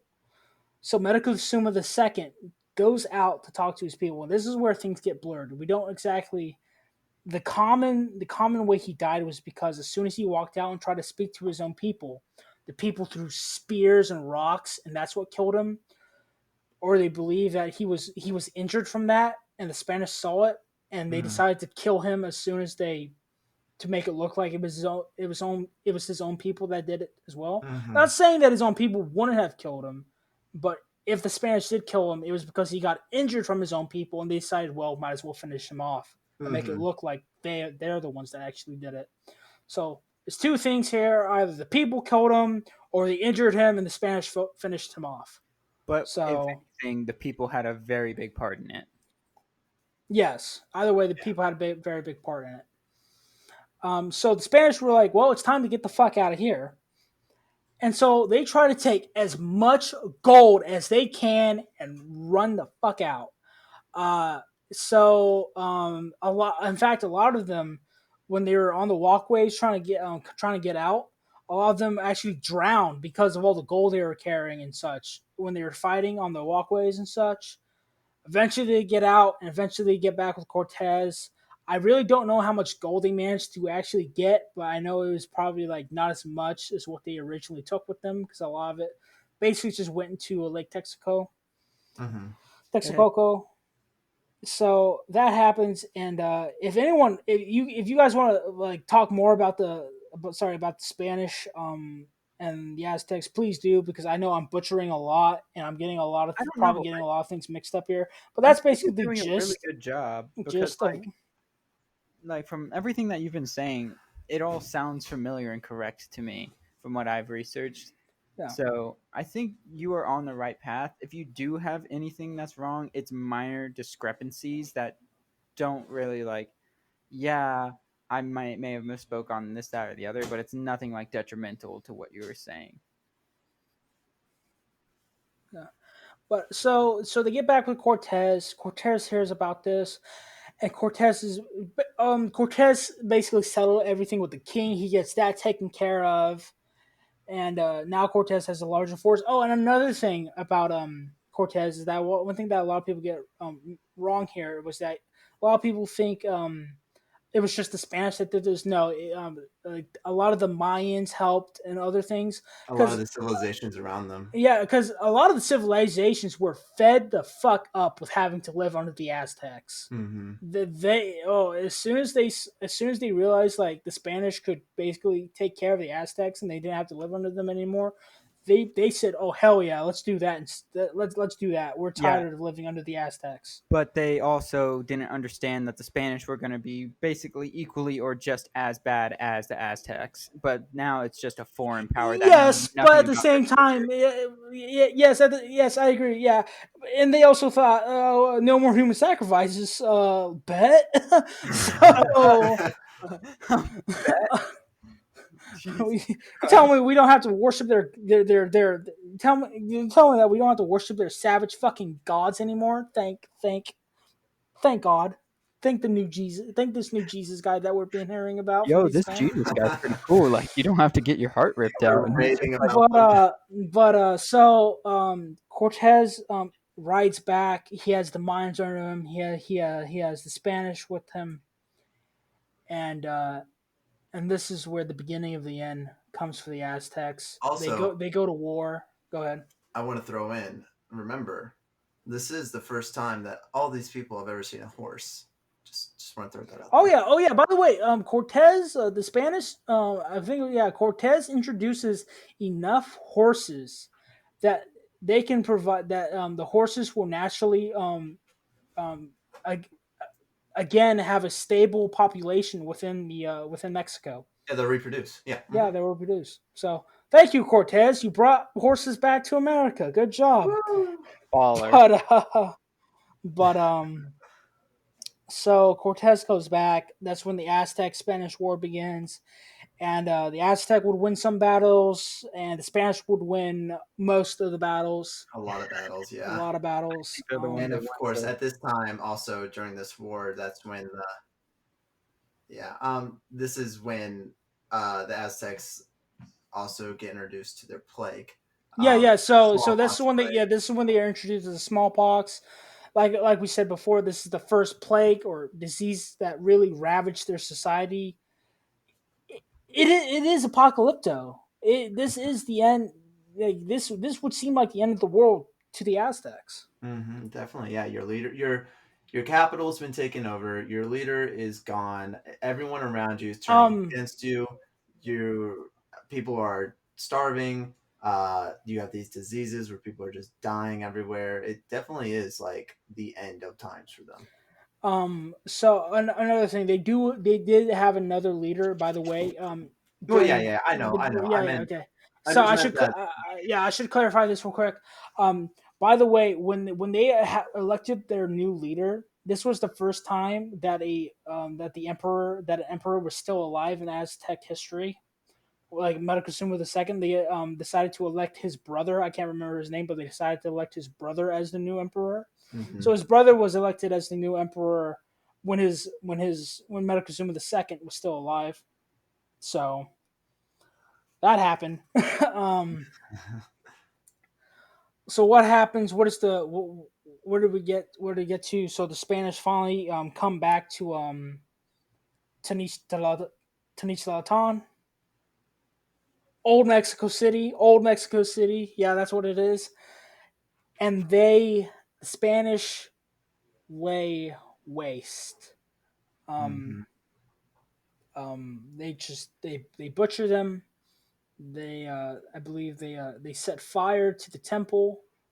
I can't remember when they set fire to the temple. I don't remember if it was when the previous Spanish were trying to escape with the gold, or when Cortez finally came back to besiege it. But Mm-hmm. at one point they they set fire to the Grand Temple, and the temple is very close to a lot of the nobles live next to the temple, and it killed a lot of people. The Grand Fire killed a lot of people and destroyed the temple. And however, there is some ad, there's something admirable about the Aztecs. They never once surrendered. Mm-hmm. Nope. They never once surrendered. They were decisively defeated. They did not. They in fact after the capture of Old Mexico City, it would take another 3 weeks to finally put an end to the Aztecs and whatever military forces they had left. Yeah, and that probably adds to a lot of the history being lost because I mean, they were all killed. And I wanted to bring this up back when you were talking about the Spanish meeting the Aztecs and things like that. And you were asking, like, you said something around the lines of, I don't know if I did that well explaining it and stuff or if I hit Mhm. everything. And I know there's a lot of information out there, but it's hard to even hit everything because this kind of reminds me of the Yayoi and Kofun period that we talked about, where there's not a lot of things left from it. Um, we know the Spanish side of things, but Lord only knows what they put because they put their sides of the things. So it doesn't sound like they're trying to write the Aztecs off as bad people. A lot of this probably is true and is the way that it actually happened, but we don't know. A lot of the things I read kind of made it out to be that the Spanish were, well, I guess no, I guess it was the way that you said, but yeah, there's just a lot of non-information, and they fought to the last man, which also helps that information get lost into time. Mm. Um, but yeah, this is So basically the end of the Aztecs. Once their military falls, I mean, you still have people, but those so people. so what about all the other? So like I know what you're thinking, but the Aztecs still have so many people, so many like well, that just goes back to their military was gone. Mm-hmm. And Um, that was the center of their civilization was their military. So once that was gone, it was basically game over for them. you know, so Tenochtitlan. So Cortez renames Tenochtitlan to Mexico City, because the Aztecs were the Muisca people, Mexi something. So Mm-hmm. I guess we could say Mexica, but it's like Muisca or something like that. People. Mm-hmm. So he names it to Mexico City.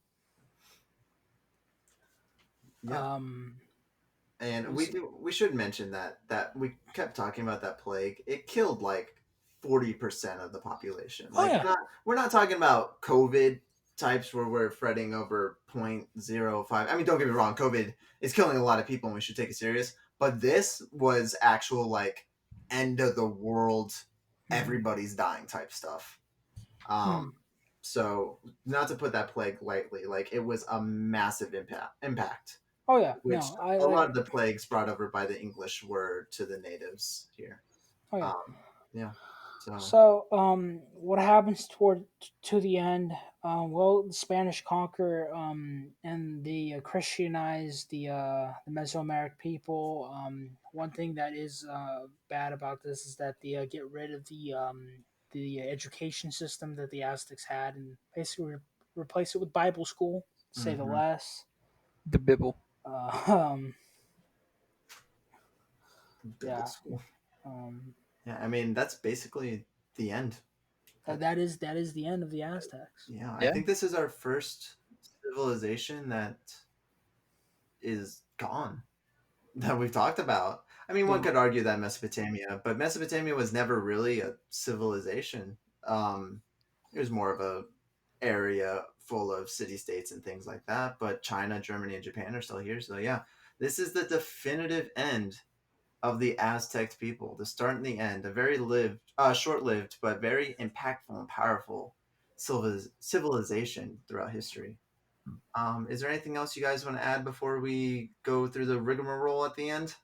One thing that does still live on to the Aztecs is definitely the Mexican flag, which Yeah. Mm-hmm. contains And a lot of their culture. the and a lot of their culture Mm-hmm. of Yeah. Mm-hmm. the eagle on the cactus attacking a snake or eating it. Can't remember. Yeah, and I then probably. like De los Muertos, that's straight from the Aztecs, the Mhm. Day of the Dead. They have a lot of One thing. celebrations Sorry. all around. Yeah. Yeah. Okay, so one thing real quick that we never did really touch upon is that the Aztecs had a very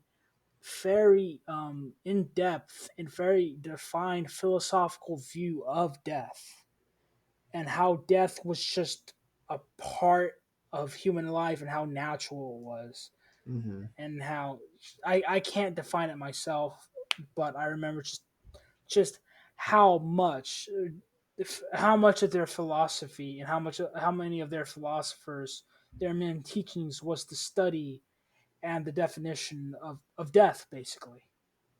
Yeah. Hmm. All right. Well, with that in mind, thank you guys. You really carried all the information. Didn't have my notes. Sorry. But a lot of good information. I think we hit all the major points of it. But with that in mind, we're gonna go ahead to everyone's favorite segment of the show. I made that up. It's probably not anyone's favorite segment, but it's my favorite segment of the show, and that is ranking the nations. So I'm gonna go ahead and just call this one the Aztec Empire. Not really a specific time period. It's just the empire. Um, as a refresher, at number one, holding its ground for 4 weeks, we have the Akkadian and Assyrian Mesopotamian era. At number two, we have last week's topic, 20th century China. At number three, we have medieval Germany. And then holding it out at number four, we have the Yayoi and Kofun period of Japan. Where do you guys put the Aztec Empire? I think learning about the Aztecs was very interesting and it was very fun, to be honest with you, I despite how agree. dark it was. Oh, Yeah, brutal. it's definitely one of the well, it's definitely the most brutal one we've talked about so far, and it's definitely one that has, um, things. Okay, I don't okay. know. I think Yeah, because remember we were talking about the Chinese last week, and they were literally eating people too, and that was in the I 20th mean, century. the Aztecs practice cannibalism as well. Yeah, I and mean, like, but when also, I'm saying comparatively, also, I would argue that in China, it wasn't like the government eating people. In the Aztec Empire, the burning alive and ripping the hearts out was like a thing. Like that was what they did. You know what I state mean? The instituted civilization in cannibalism. China wasn't built around that. Basically, yeah. Yeah. So, but yeah, I found the Aztec Empire very interesting. Getting a little closer to the colonization of the Americas. I mean, I guess it already kind of was. That's what their fall was Spain colonizing it. Um, but yeah, I liked it. Let's start with Levi. Levi, where would you put this one? Since I didn't know a lot about the Aztecs before this, and since it was such an interesting and very eye-opening kind of study, I would actually rank it at number one. Oh, all right. Number one. Matthew, what about you?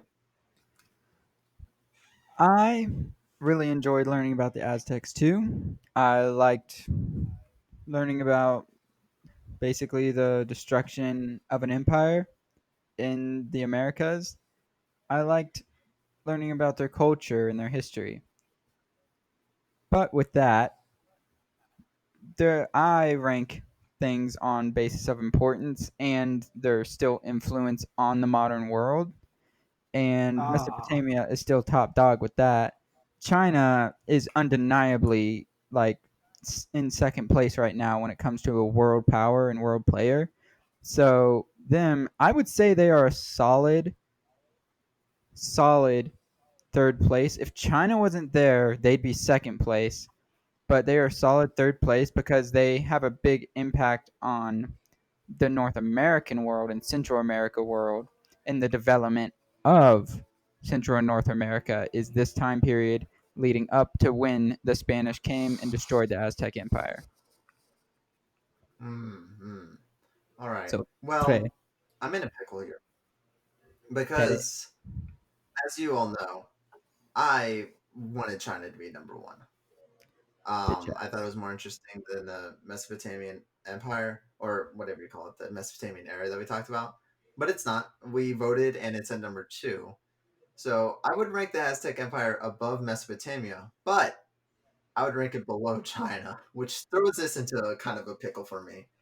Um, Oh boy. Mesopotamia had a wheel, and the Aztec Empire different.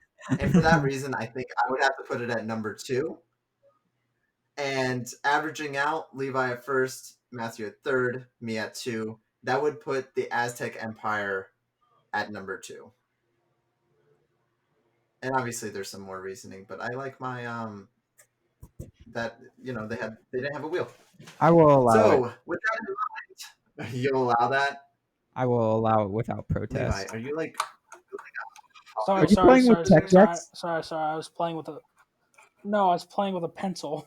Oh, I thought he had like a Hot Wheels or Tech Decks there or something. I'm like, yo, I kind of want in on that action. What's going on? What's going on? All right. Well, with that in mind, our new rankings for the nation rankings is at number 1, the Akkadian and Assyrian Mesopotamian era, holding its spot. Number 2, the Aztec Empire. Number 3, 20th century China. Number 4, medieval Germany. And number 5, the Yayoi and Kofun, Japan. Now, boys, I have our 3 options for next week's topic. Tres? Sitting there, which has been there for a while now, is ancient India from the beginning of time to 700 AD. That seems like a And lot. honestly, I'm thinking that if we don't pick a topic within like 5 or 10 weeks, I might just kick it out and I'd be replace it fine with something more interesting. with Your second option is Egypt BC, the King Tut era, Old and New Kingdom. I don't really know what that is, but that's what you guys said last week. I'll let you know what it is once we talk about it. Don't you And worry. then at number 3, if you recall when we were talking about Mesopotamia, you guys mentioned something about Dracula or vampire. No, we have to talk about Dracula about- because Halloween is next Saturday. Wait, we have Dracula? to talk about Vlad the Impaler. Vlad the We have Impaler. to talk about Vlad the Impaler. What was his name? Vlad Vlad the Impaler. How do you spell that? What the fuck, VLAD. Andrew? The. Okay, Vlad. Gotcha. Dipshit. It sounded like he said Flad with an F. And I was like, is that really his name, Flad? So I wanted to make sure. It's Vlad the Impaler. All right. So I don't know about you guys, but I think that would be perfect for a Halloween special. Dracula. Wouldn't you agree, Yes. Yes. Matthew? It Yes? has to come out before Sunday Baba next Boo. week. Oh, because Saturday is Halloween. Yeah, spooky You know season. what? Spooky I think season. we can do it.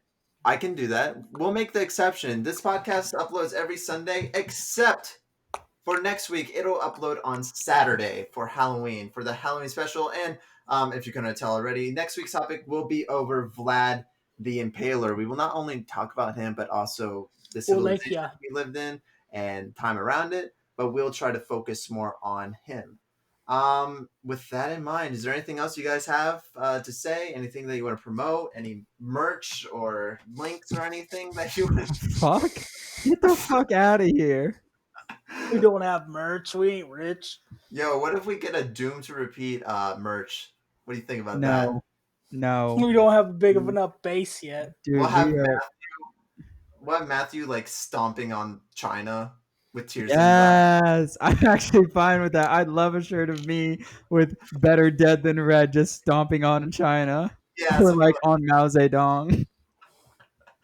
oh man, maybe one day. But I think that's it for this podcast, ladies and gentlemen. Thank you for tuning in. This week's Doom to Repeat, a history podcast over the Aztec Empire. As always, you can find this podcast on podcast services around the globe, and by that I mean it's on Google Podcasts, iTunes, Spotify, and others. It is also uploaded to YouTube, youtube.com/that That One Andrew. If you want to find us on social media, go back to episode 1. We said it there. I don't want to say that every single time. Also, they have really weird usernames, so good luck with that. And with that being said, thank you for listening. We'll see you in the next episode. Have a lovely week. Goodbye. Remember, kids, better dead than red.